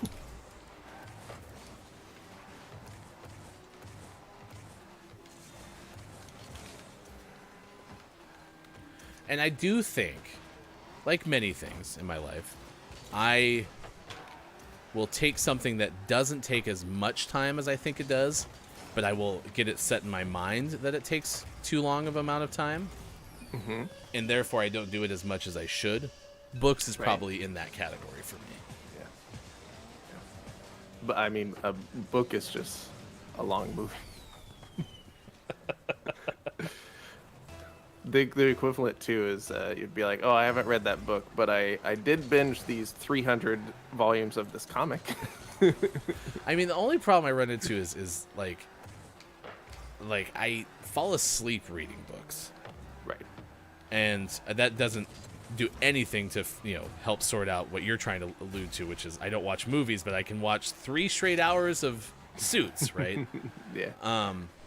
And I don't know. I wonder if, I should ask somebody who, maybe actually you being in the medical field, you can lay some insight to that. I wonder if it's because there is a start and an end in a 45 to 55 minute range. You know what I mean? So my brain's like, I can focus for this long, even though I do it 3 straight times, as opposed to movies where it's like I have to be really locked in for a good amount of time. Maybe. Because that would fit my profile of, that was unfortunate, of playing games like Apex, where it's, you start one game and it takes 20 minutes, and then you start the next game and it takes 20 minutes, versus like a adventure game where it's like I'm going to be playing this for the next 17 hours straight, right?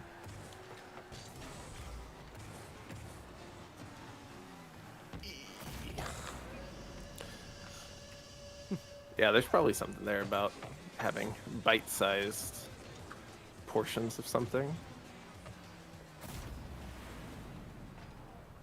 I was right. If you have TikTok, go here, and you will find Chrissy Icky doing book reviews.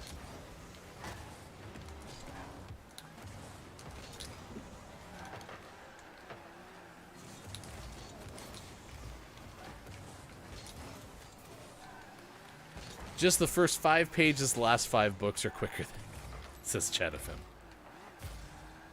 Especially if you buy them all on the Kindle. One at a time. It's one of my favorite jokes that I've heard from you, Chat FM. I mean, assuming it's a joke.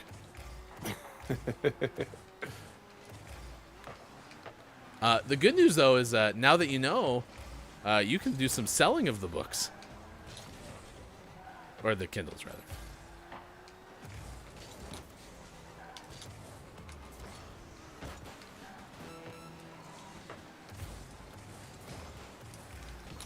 Oh. Oh. I always wonder, we're available as a podcast. I always wonder when we get into the gameplay moments in the podcast, what someone thinks of all the random grunting that I make, the noises that I make. They're like, what is going on over there?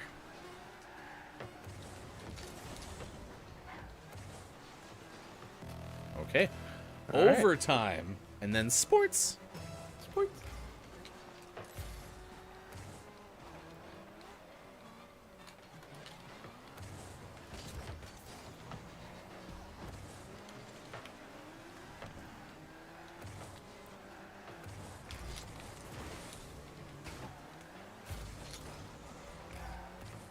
I was not entirely convinced me and Pee Pee Poo Poo were going to miss that.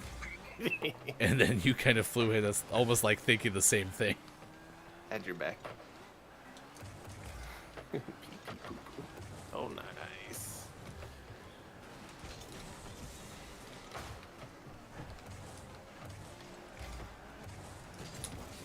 I tried to just get in the way.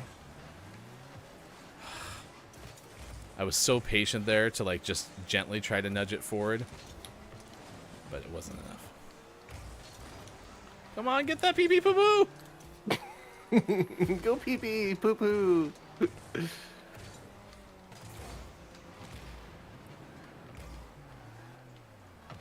Ah! There it is, more random grunting. Ooh.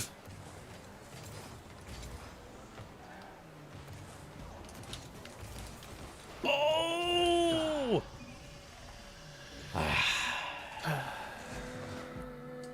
Hey, that was fun. At least we had a good teammate. Mm-hmm. We battled. We just got a little unlucky. Hey, pee peed and poo pooed all over the place. I just said sorry, Gigi. Pee pee. Poo poo. Yeah. So anyway, lots of book reviews. Click that link, and then I think I'm gonna save this. I'm gonna make a shout out for Chrissy Icky. Nice. Get Chrissy Icky to like 1,000 followers. That's also assuming Chrissy Icky doesn't have 1,000 followers. I didn't look. So, yeah. I need someone to repost all of the TikToks on Instagram so I can see them. Yeah, go ahead if you can. Everyone, please send direct links from your TikTok to Sean's Instagram, please. Do that now. 7:52 West Coast time, 10:52 out east. It is 3:52 for those watching GMS in the UK. Time for sports. Sports brought to you as always by King Gray. Find King Gray on the internet. All right, we owe you some minor league baseball scoreboard because yesterday we got distracted by the U.S. women's national team over the weekend and some other things. So we'll load those up. And after about 6 minutes of loading their websites, we'll tell you what happened. Also, meanwhile, did the Mets win yesterday? We told you that the prior day's game, which would have been Sunday's matchup, was your Chicago Cubs against the Mets. And the Mets squeaked by with an 11-2 victory. They played again yesterday. Sean, did the Mets win? No. Okay. You're saying they went from a 7-run win? Wait. I said 11-2, right? Mhm. That's a 9-run win. You said that you're thinking that they went from that to losing the next day? Yeah. But we're talking about the Mets here. I bet it was about like 3-2. Something's on the scoreboard. Yes, the Mets lost yesterday, 3-2. I wonder, Kalaf, how many times have the Mets won back-to-back games this year? It seems like that's a challenge. We did tell you last week about how the Columbia Fireflies, one of our adopted minor league baseball teams, filling in for the Calgary Flames until hockey season starts, how they had won their first 2 against Augusta, then had a postponement on Thursday. So Friday we're going to play 1, Saturday play 2, and Sunday play another 1, not 3. It's just going to be a total of 4 over 3 days. We can tell you on Friday they lost, then Saturday they lost, but then bounced back for back-to-back wins, 3-2 on Saturday, 5-2 on Sunday, and then added another win yesterday to open up the Charleston series. Your Columbia Fireflies have won 5 of their first 7 games. 7 games. Math is good. Nice. A Hot streak. Hot streak. Speaking of hot streaks, we go over to Jersey Shore and the Blue Claws, who finished off their 6-game series against Brooklyn last week. They played Friday, Saturday, Sunday with 3 wins in a row. And then they started their series at Hudson Valley last night with another win. That's 4 in a row. That's pretty good. And then we go over to Lake Elsinore Storm, who finished off their series at Modesto over the weekend. They were, the last time we looked, in the midst of a pretty bad losing streak, which they continued on Friday with a loss, which put them at 0-4 against Modesto. And then Saturday squeaked out a 10-6 win before dropping 0-3 on Sunday. But that's right, new series, new game. Everything's going to reset on Tuesday against Visalia. And of course, everyone knows that the Storm play the best during Trivia Tuesday presented by Southern California Toyota dealers. But that didn't work out this time. They also lost 1-6. WNBA yesterday, our Storm lost 81-69. Nice. No, they lost. Nice. No, they lost. Nice. To Connecticut. They have inverse records. Connecticut 21-7 now. The Storm are 7-21. Las Vegas over Indiana 87-80. Minnesota beat Chicago 88-79. 104-84 win for the Aces over Dallas on the road. And then Phoenix won at home against Washington 91-72. And Sean, your Angels snapped a losing streak, beat the Giants 7-5. Thank goodness. That is your sports. Sports brought to you as always by King Gray. Find King Gray on the internet. Final Hour crew is next. Don't let the person floating from the balloons fall in the monster's mouth. We've accumulated over 2,200 banked balloons, and then we'll play Kiwi, which again is probably our favorite game of all time. So, That's pretty good. yeah. Stick around. Don't let the kid dangling there hear wrong emblems, lest Monster Bite's silly, unique rapscallion is on the way. Also, Sis says, make a TikTok. You can just like things when asked. That's at least what Sis did. So. All right, we'll be back with more Gaming Morning Show. It is August 9th, 2023 on Facebook Gaming, Twitch, YouTube, GamingMorningShow.tv.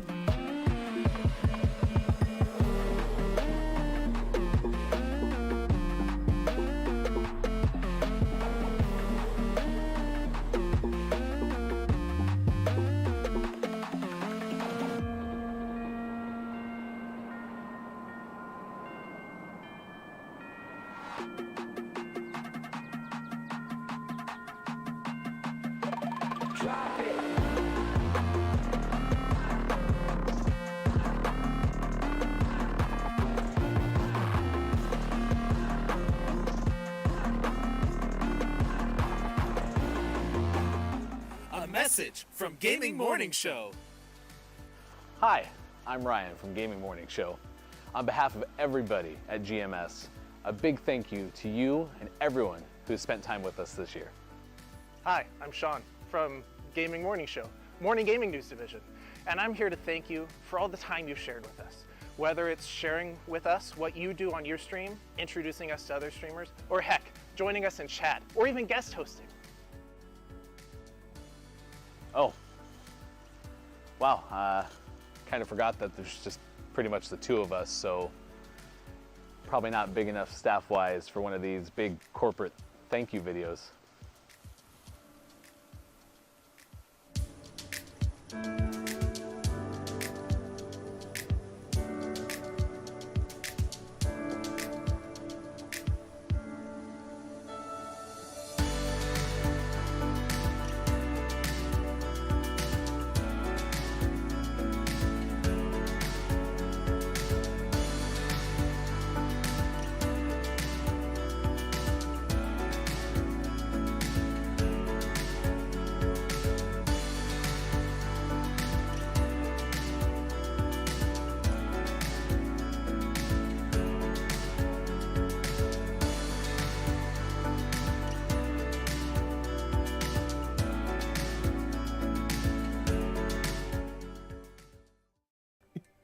Let's do this. I'll take this accent. I give it a 75. Ow! Okay, so Sean, did or did not the instructions just tell me that I can't jump high or I will hit my head? They did. And what was the first said that. damn thing I did? Yeah, you jumped normally. Okay, I hit my head again. Okay, I hit my head.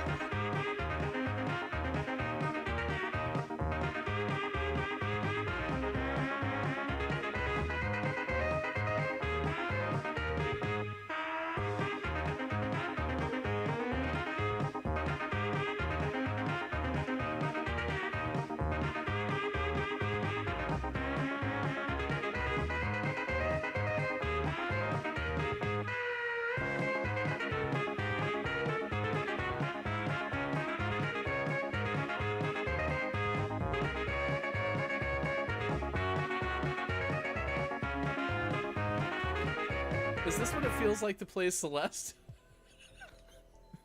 Yep. It's 8:40. This is fun.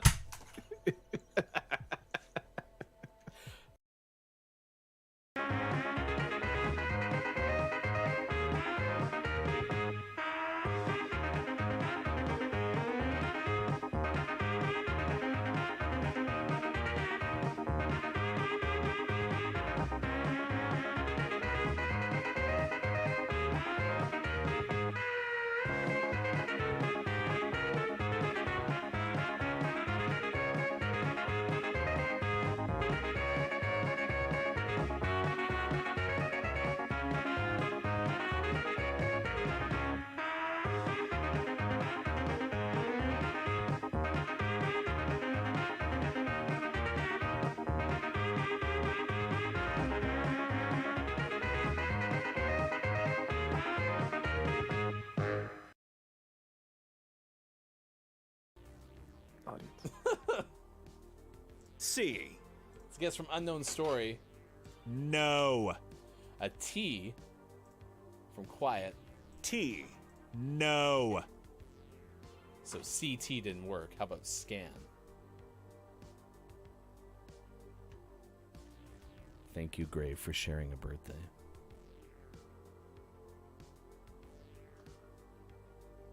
Raise your voice. Music and song.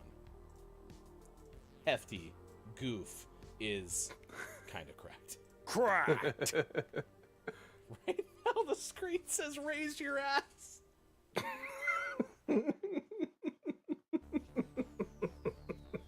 Whoa!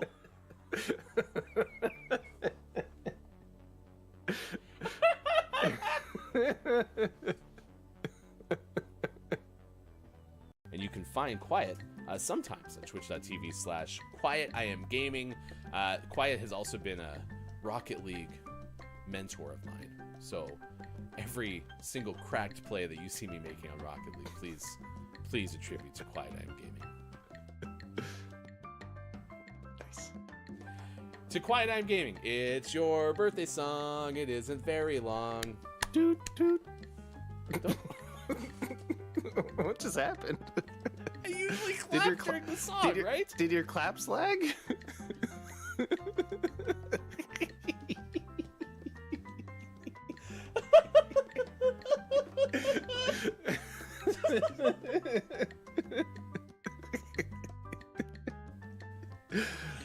Yeah, they must have. Man, that ping's really getting you. Well, Rocket League's fine now. It's just me.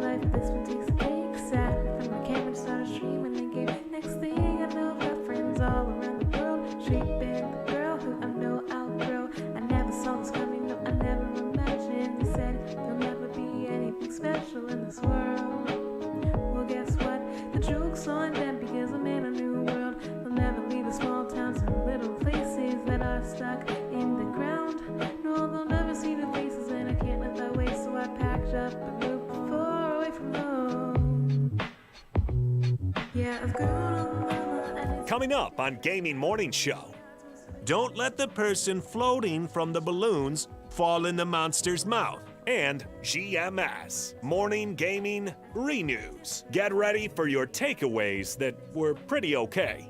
Billy Thundergun, Teammate of the Match Award. And the clip of the day.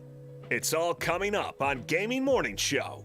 Time for hour number 3, right now.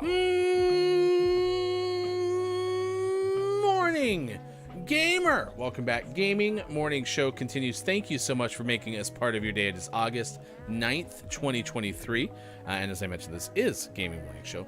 We are hanging out with you on Facebook Gaming, Twitch, YouTube, and at gamingmorningshow.tv. That is our website. That's where you can find all of us all of the time. But you can also follow us on Twitter at WatchGMS and on Instagram and TikTok at Gaming Morning Show. We've been talking a lot about books today because today is National Book Lovers Day. So we've been asking you the question, what's your book type to read? I love book types. Yeah. Ooh, what typeface do you like in your books? Be positive. Nice. I like positive books. That makes sense. Be positive. This type of book. I do have preferences in fonts when I type. I don't know if I have a preference in fonts when I read. The only time I think about it is when I switch from one book to another and it's significantly different. Those first couple pages, it's like, oh man, I don't like the font in this book. But then by 10 pages in, you're like, no, I don't remember what the font was like in the last book. This one's fine. I prefer fondant over font.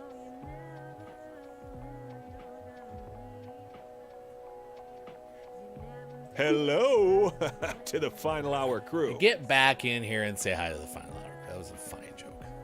Hi.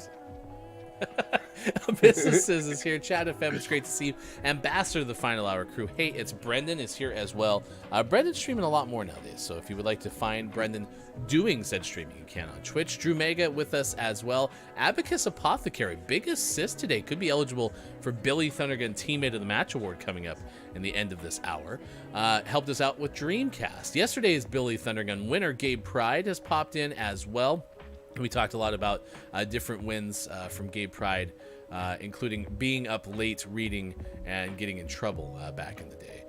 We've seen Copia LNE, we've seen Mel B on YouTube and many others. Thank you for making us a part of your day.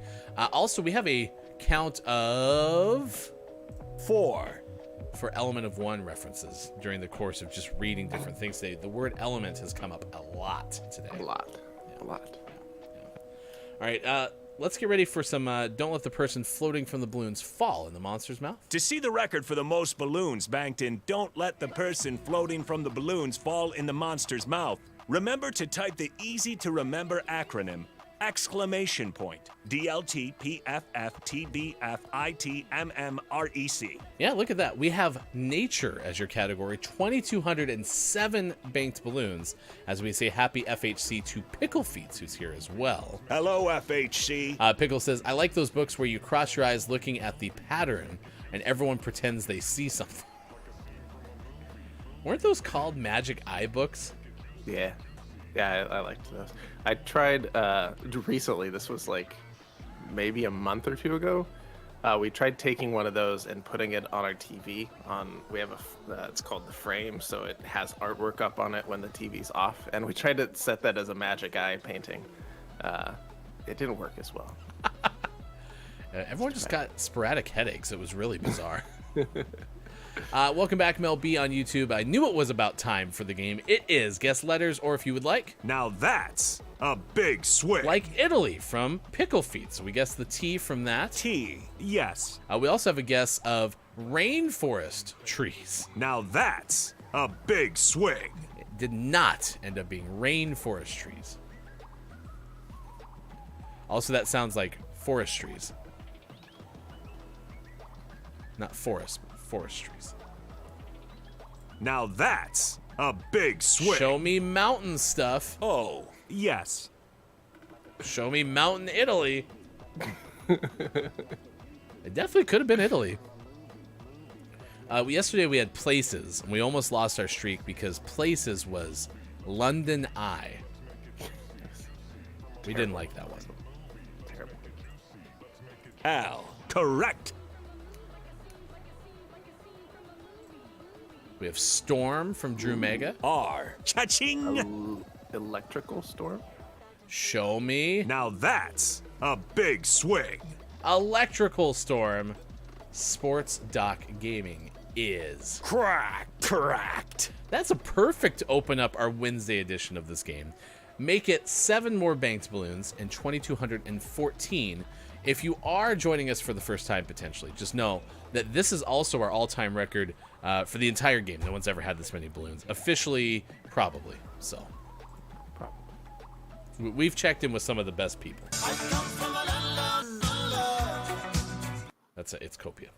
All right, Sean, have you ever... needed to focus by chewing gum? Yeah. Extra refreshers are on your side. It said refreshers. I was like, does that say refrigerators? Extra refrigerators are on my bottom deck. This one is eat and drink. Speaking of extra refreshers, could go with an extra refresher right now.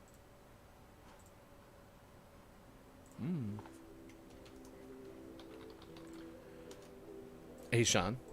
Yeah. I've got another confession to make. I've had incorrect as a hotkey spelled incorrectly for about 2 years. I just now decided to change it. Nice. So now that button is accurate. Only 2 years. It was a meta button. Right. Pickle Feets wants Italian soda for eat and drink. Now that's a big swing. So we'll go A. That was the... Wait. Italian soda? Pickle. There's only one word. Clearly my guess. Did you go with cold one? Yeah. Now that's a big swing. How about Mel B's A that hit? You thought it was 2 words, but it's actually like when I am like, hey, can you get me a cold one? It's 1 word. I need a Pickle just said Italian soda. Hey, I was JF Downs is here. Hello, FHC. Hey, Sean, can you feed the dog food? What brand of dog food do you want? Dog food. Like Dog Marinara? food. Oh man, we have a store here. This is Abacus that sells Italian cherry soda, and it is delicious. Bob says pretty okay. Bob, big fan of Italian cherry soda. Nice.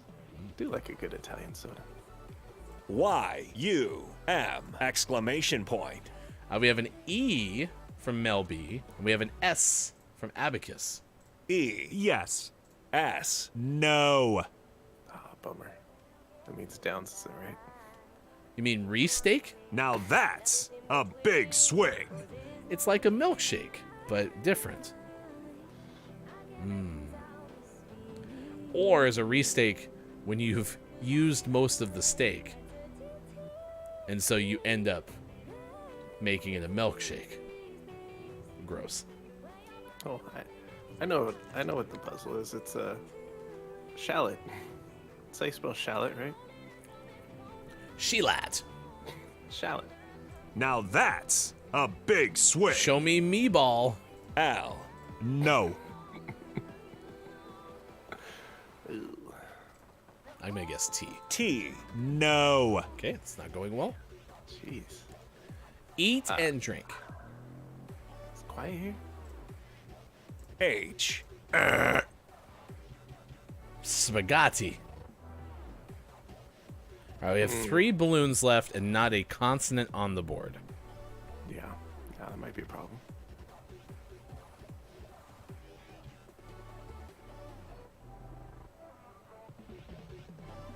Eat and drink. Hmm. An N from Drew Mega. N, yes. A D from Downs. D, no.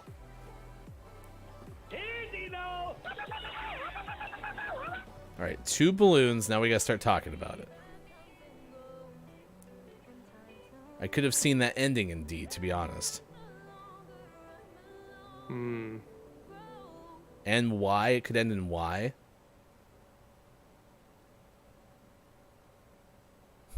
Downs guess pre-dang. Pre-dang.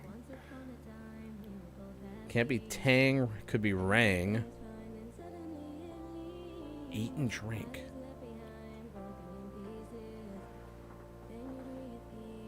It could also end in like Ani. A-N-I.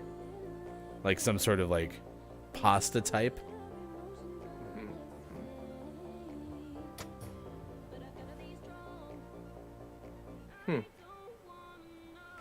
It also could be Pequan in the middle. Don't know what's on the outside.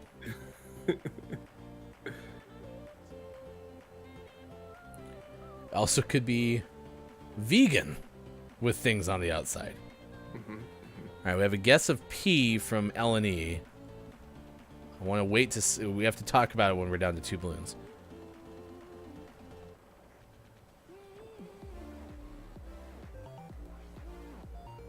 I have no idea.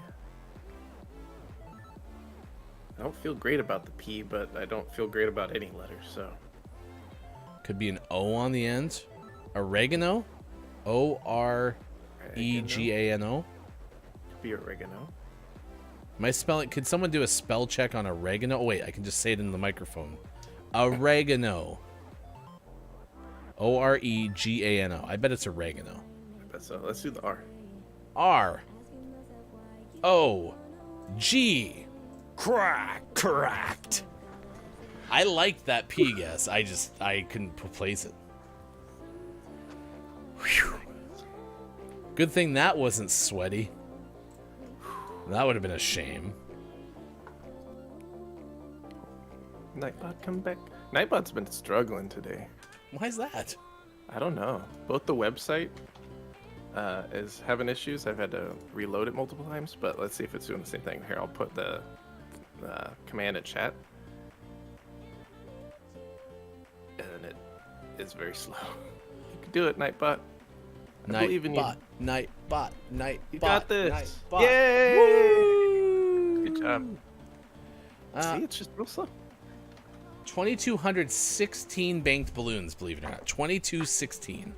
So, Pickle says, I was typing it as Ryan said it. It's all him. Correct. It was all of us together. It's all Team of us effort. together. Team effort. Oh. Pickle did say oregano. It's up there. Yeah. Yeah. I noticed that. It was right when you asked how to spell it, and he typed it out. So Oh, and then I remembered you I had said it first. have captions that dictates things for me. Yeah. The lazy, nope. The quick brown fox jumped over the lazy red dog. I don't think that's the right. The lazy red dog that was shot in where the red fern grows. I think it's just lazy dog. Quick brown fox. I think he used brown for the W. Or is it red? No, we don't need another R, so it's not red anything. The quick fox jumped over the lazy brown dog. Maybe. The quick brown. Have a great time reading, Mel B. I hope your book is fantastic. Good save, said Eleni. A great, yay, all around team effort. I'm proud of us. I'm proud of us. All right, we're gonna get in some Kiwi. Did you find the answer to our riddle? Yeah, it's the quick brown fox jumps over the lazy dog. But you could do the quick lazy fox jumps over the brown dog. You could also do the lazy fox jumps over the quick brown dog.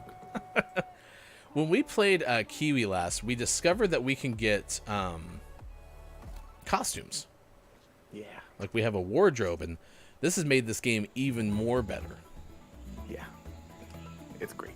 This game was already wonderful. So that's Sean representing Bob because Sean is in the box.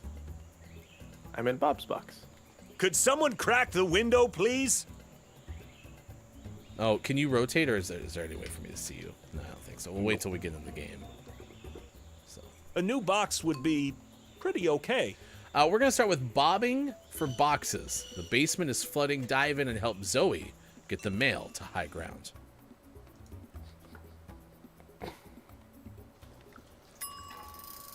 Sis says, yay, wee Wednesday. Yeah, Automod didn't like that one. Oh, we're going to be underwater. All right, so we got to rescue packages using the, we get them to the dumb waiter. Mm-hmm. Okay. And then we bring letters back to the baskets. Okay, And then Zoe can give you a lift to a nearby pallet. Neat. Good morning, nice chat to Mike O as well. Hello, FHC.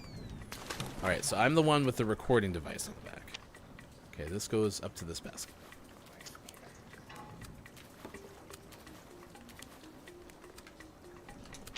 Okay. Get Eddie. This one goes into this basket. And this one goes into this basket. Any other letters? No. Honk. Okay, there's a package for you. Oh, you do that last package. I'm going to get up here to get this last. Good. I just poked the fish and got like a secret or something. That was fun. All right, then we get letters. Hey, we got a letter. Look, we got a letter. I wonder who it's from.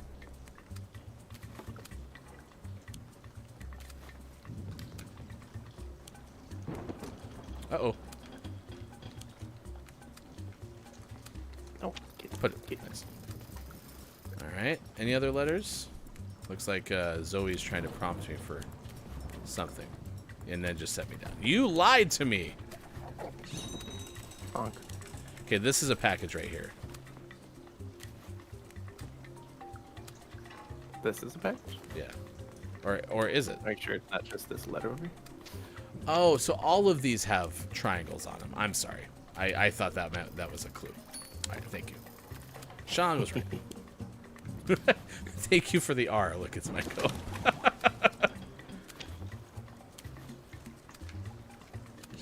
Honk. Uh-oh. Zoe, I need a lift. Okay, I guess I come back. Can I get up there on my own?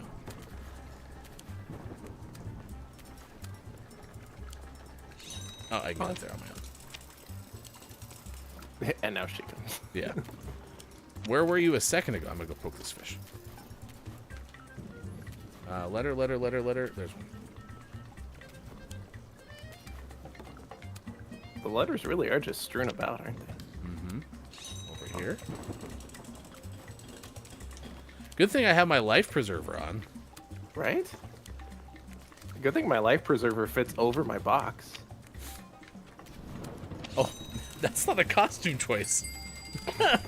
That's part of the aesthetic of the level. So this is package delivery. Kiwi's correct. We work in the mail service. And had I found that one letter and just picked it up, we would have gotten a gold. We were 1.34 seconds away. That's the closest we've been. Yeah, for sure. Without for sure. I've never seen this. I'm already engaged in that because we love this game. This game has been so much fun to play. We're going to go to Mechanical Mayhem. It says here these contraptions will, quote, increase postal productivity by up to 274%. It's a very precise amount of percentage. Ooh, we have jetpacks. Okay, read us the tutorial. Okay. Hold jump for a boost. Butt slam their heads to dispense stickers. Oh, there's little bots that have stickers. Catch the one you need. Pilot it to attach lids. Oh, I see. Oh, good. We always have so much luck with the thing we do double A. All right. All right. Location Belby. Yesterday's lightning storm created this most unusual phenomenon in my yard. It is a fulgurite. It's fragile. Fragile. And weighty. Belby, fragile.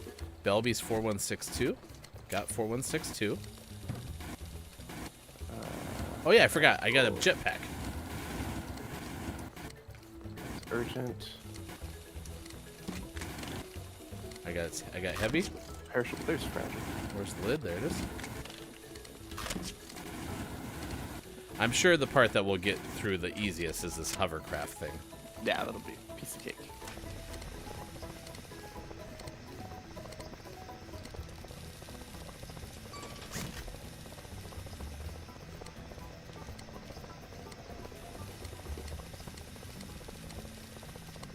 That wasn't actually that bad. And Belby is north. Oh, whoops. Forgot this part, though. Nice. All right. 1 for 1. I think this is one of my favorite levels, by the way. Yeah, this one's good. Welcome for Gettable Vendettas. This is philosophical books. Belby, heavy, and urgent. Okay. I'll go grab Belby again.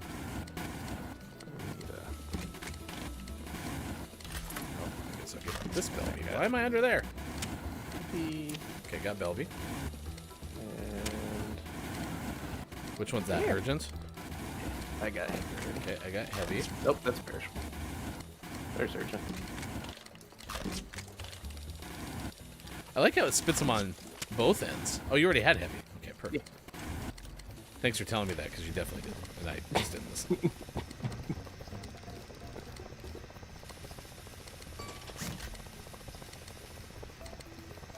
Also, I would like a hovercraft like this, please. In real life. Nice. One that we can ride on. Yes. Also, I have a spare heavy sticker in case we need it.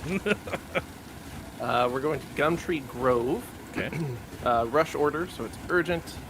And should be perishable. It's food. Perishable and urgent. 3562. Wait, why am I not wearing my... Oh, probably because of my jetpack. Okay, I got perishable. Oh, I already got perishable. Urgent. Oh, I died. I got urgent.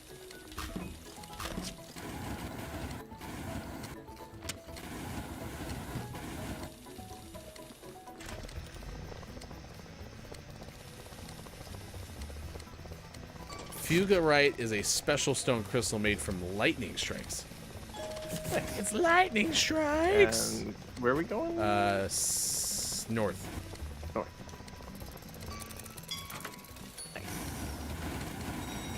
Your lightning striked! Composition changes depending on where it's struck. That's pretty cool. Belby. It's heavy and fragile. Okay, heavy and fragile Belby. All the packages go to Belby. You got heavy? It's fragile. I got them both. Good.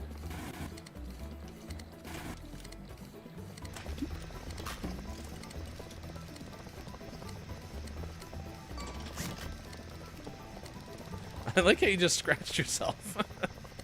Oh, it's not there yet. What happened? The package Oh. isn't there yet. Did you just give it a nudge? Yeah. Can I land the crane? Okay. Here we go. We were so efficient, we beat the package. I don't think we got a gold, but it was pretty good. That was good. That was good. Yeah, Forgettable Vendetta, we're asking you about what type of book. In fact, what's your book type to read? I can't wait to go back and do all of these over, because we're so close off the rip for every single one of them. Yeah. Yeah, they just need a couple like repetitions back to back. I feel like we're the like the mean almost. Like this game was designed, we're the silver. Right. Right. And we're like high silver. High ho silver. Away. Oh no. Are you watching a cutscene No, too? Or I don't do I the just get the cutscenes. cutscene. It's a pretty good cutscene. We also have overtime shifts available. There's a loud buzzing coming from the shipping floor. Maybe it's a busted conveyor belt. Bum, bum, bum. Oh, did you pick a shift? I didn't mean to. Just Hit says triangle to waiting cancel. for a response. Now Yeah, it hit says triangle to cancel. now it says you're deciding what to play. Okay, there we go. Good. Tricks and telegrams. Ooh, it's Halloween themed. Yeah. Happy Wicker Tide. Yeah, I think that's Halloween in this land. Bring cassowaries their favorite candy before they get impatient and peck the ghastly ghost to get rid of it. That's funny. I like the ghost. He's cute. All right, capital letter. It's upside Oh. down. W. You have a W over here. Nope, that's an E. Thank you for doing the cassowary. Where's the candy? Oh, I'm dead. Oh, the candy's up here. And over here. There we go. Get out of here. Give you candy. Get out of here. I'm dead again. Have we done any letters? No, should we restart? Maybe.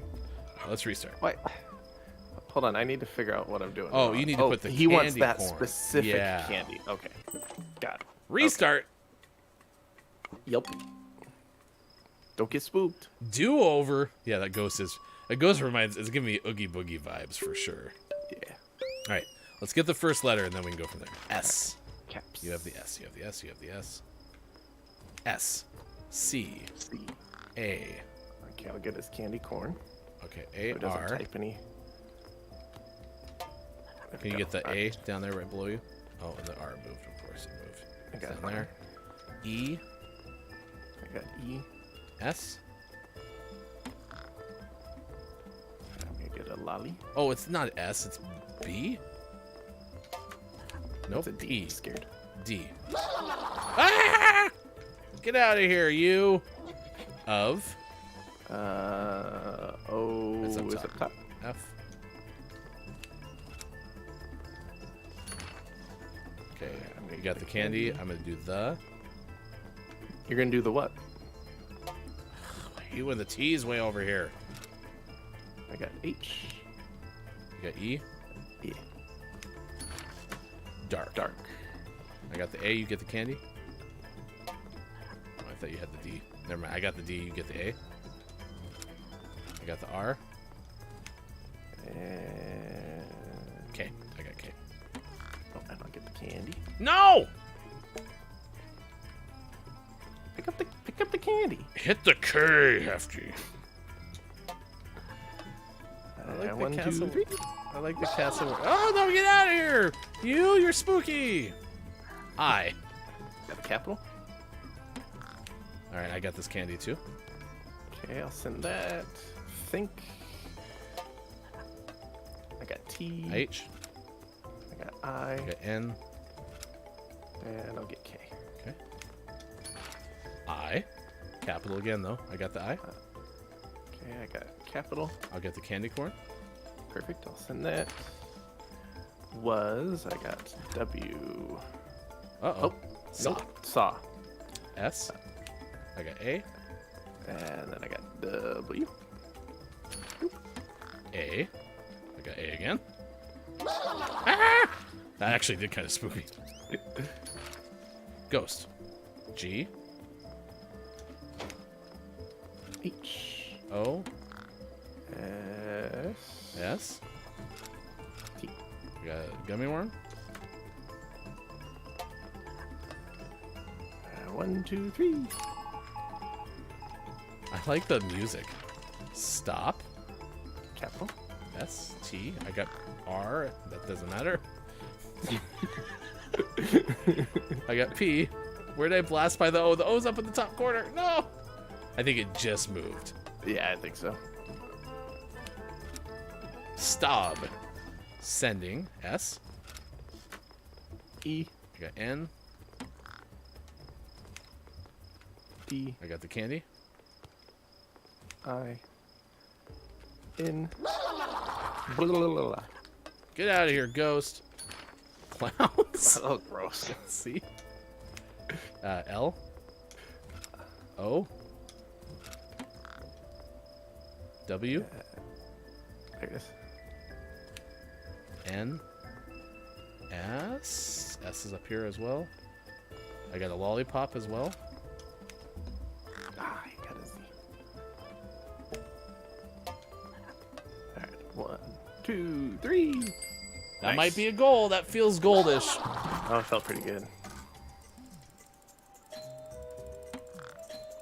Oh my gosh, this game is so hard. Yep. But it's so much fun. Abacus, I'm happy you like this game. This game has been a blast to play. We had it free on PlayStation Plus, and then we ended up buying it because it was that much fun. Yeah, we played it once and then it left PlayStation Plus. But we were hooked. The kids will have nightmares for weeks in Zoe's tracks of terror. All right, push carts where they need to go. Their signs will tell you. Carts first go to either the castle or the forest to be scared. Okay. Butt slam the ramp to send carts up to a scare zone. Butt slam the scare button when it's ready. After being scared, carts either go out an exit door or down the slide. Butt slam the button to send carts down a level. Butt slam a button to rotate the track. Man, this is complicated. All right. I'm on the right. Okay, I need a castle. So I can send... Oh, I need to pull this one. This is going castle. Where is the castle? To the right. Yeah. Okay, and I can send you down the level. And then when the time is right, I hit the button. Okay, now it's scared. Oh, this one goes... Oh, no, so this needs to go this way. I go back this way. Send it up. Shoot. I'm sending you a scary face. Oh, shoot. I keep... never in time to scare them. I'm gonna wait. So I'm going to rotate the track. There. What's this tree one? Oh, this tree one needs to go to you. That's my side. Here comes your tree. And here comes the scary face as well. So these will be stacked for you. I have a castle. What's the scary face? Scary face, that slide right to the bottom. Oh, I see. Whee!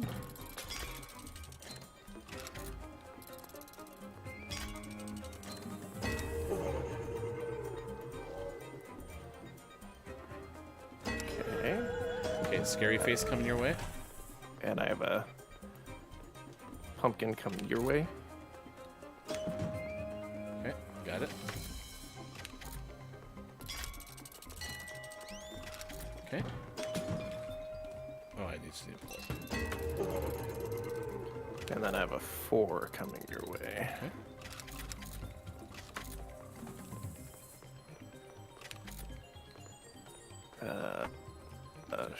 Yes. Get that there. Oh, I see what you're doing. Where'd it go? That was weird. It just like flung it into nowhere. We appear to be glitched. Oh, yeah, it's like they're stacked. Yeah. All right, restart. All right. Well, now we know what we're doing, I guess. Honestly, if I miss the live GMS Kiwi gameplay, I go back and watch the VOD. I said Bud, but the VOD. Because it's so entertaining. This game is super fun. I would play this game by myself, which is a pretty big testament because I play one video game, so. Here's a castle coming your way. Okay. A cassowary? Get it? Oh, I forgot to scare it. Crap. I did that a lot the first time.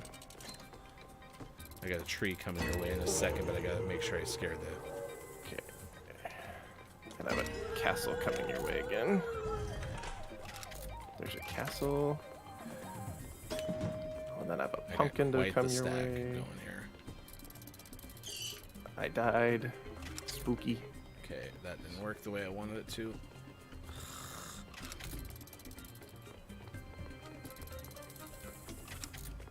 Nope, that didn't work either. This one's hard.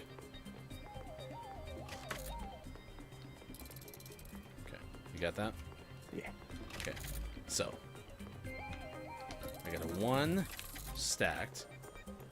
Okay, and there's a scared pumpkin. It won't ready let me for- push these for some reason.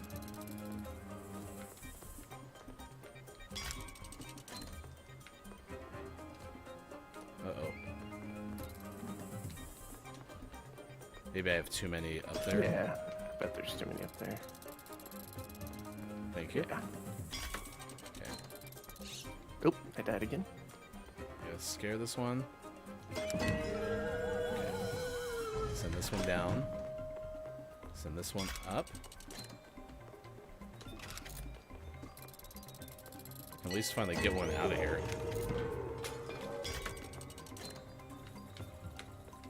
Okay. I got a 1 coming. Perfect. No, don't forget to scare it. Oh, good. Okay. It was benevolent to me. Okay, here comes the 1. Wait, let me send this up first. Okay, now go. Okay, bring this down. Scare it. Okay, here comes Scary Face as well. Let me push. Oh no! We lost the internet connection! No! Sean lost his internet. He's frozen. Oh!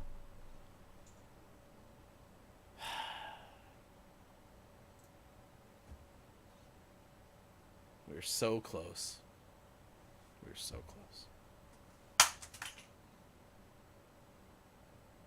Halloween octopus. That's so cool. How many players are possible? I honestly don't know. I'm guessing it's a 2-player game. Okay. Well, we'll see if Sean can come back. You tried so hard. We did. We were right there. You tried so hard and got so far. But in the end, the Kiwis didn't matter. Yeah, I really like this game. We look forward to Work Together Wednesday. Or, as we coined last week, Key Wednesday. Key Wednesday. So, all right. We may get Sean back. We have the Gaming Morning Show Morning Gaming News coming up in just a moment, if that is the case. Also, clip of the day, and we'll send you somewhere if you're watching on Twitch via the raid. That game is super fun. So we're not going to play it tomorrow, as we are trying to play it twice a week, but tomorrow is our name of the month. So we're going to play that coming up in the final hour crew name of the month for July. So we have that coming up, and then we're going to play on Friday Drake's Fortune, the Uncharted game from 2007. So we started playing that last week after wrapping up Chia prior to that. So a lot of fun. Our name of the month, by the way, for the month of July was Super Sean 008 Zelar's Revenge. So, there you go. All right. I am going to go with me giving the Gaming Morning Show Morning Gaming Renews, but if Sean shows back up, I'm going to let Sean take over. Earlier in the show, 6 o'clock hour, we told you the following stories. First and foremost, 4 friends have built a hypercube to play Final Fantasy Crystal Chronicles together. This is from Rebecca Valentine of IGN. Basically, it was a mixture of 4 game cubes and Wii. And they were able to play this game all together, which was pretty okay. Valve is now selling refurbished Steam Decks. So if you're looking for a Steam Deck but you want to save a little bit of cash, it is possible now to get one as a refurbished model. I've had very good luck with refurbished electronics. I just don't know if everybody has had really good luck with refurbished products. So if you have, let us know in the chat, because yeah, for refurbished electronics specifically. That was from Taylor Lyles of IGN, though. You can save some cash on a refurbished Steam Deck.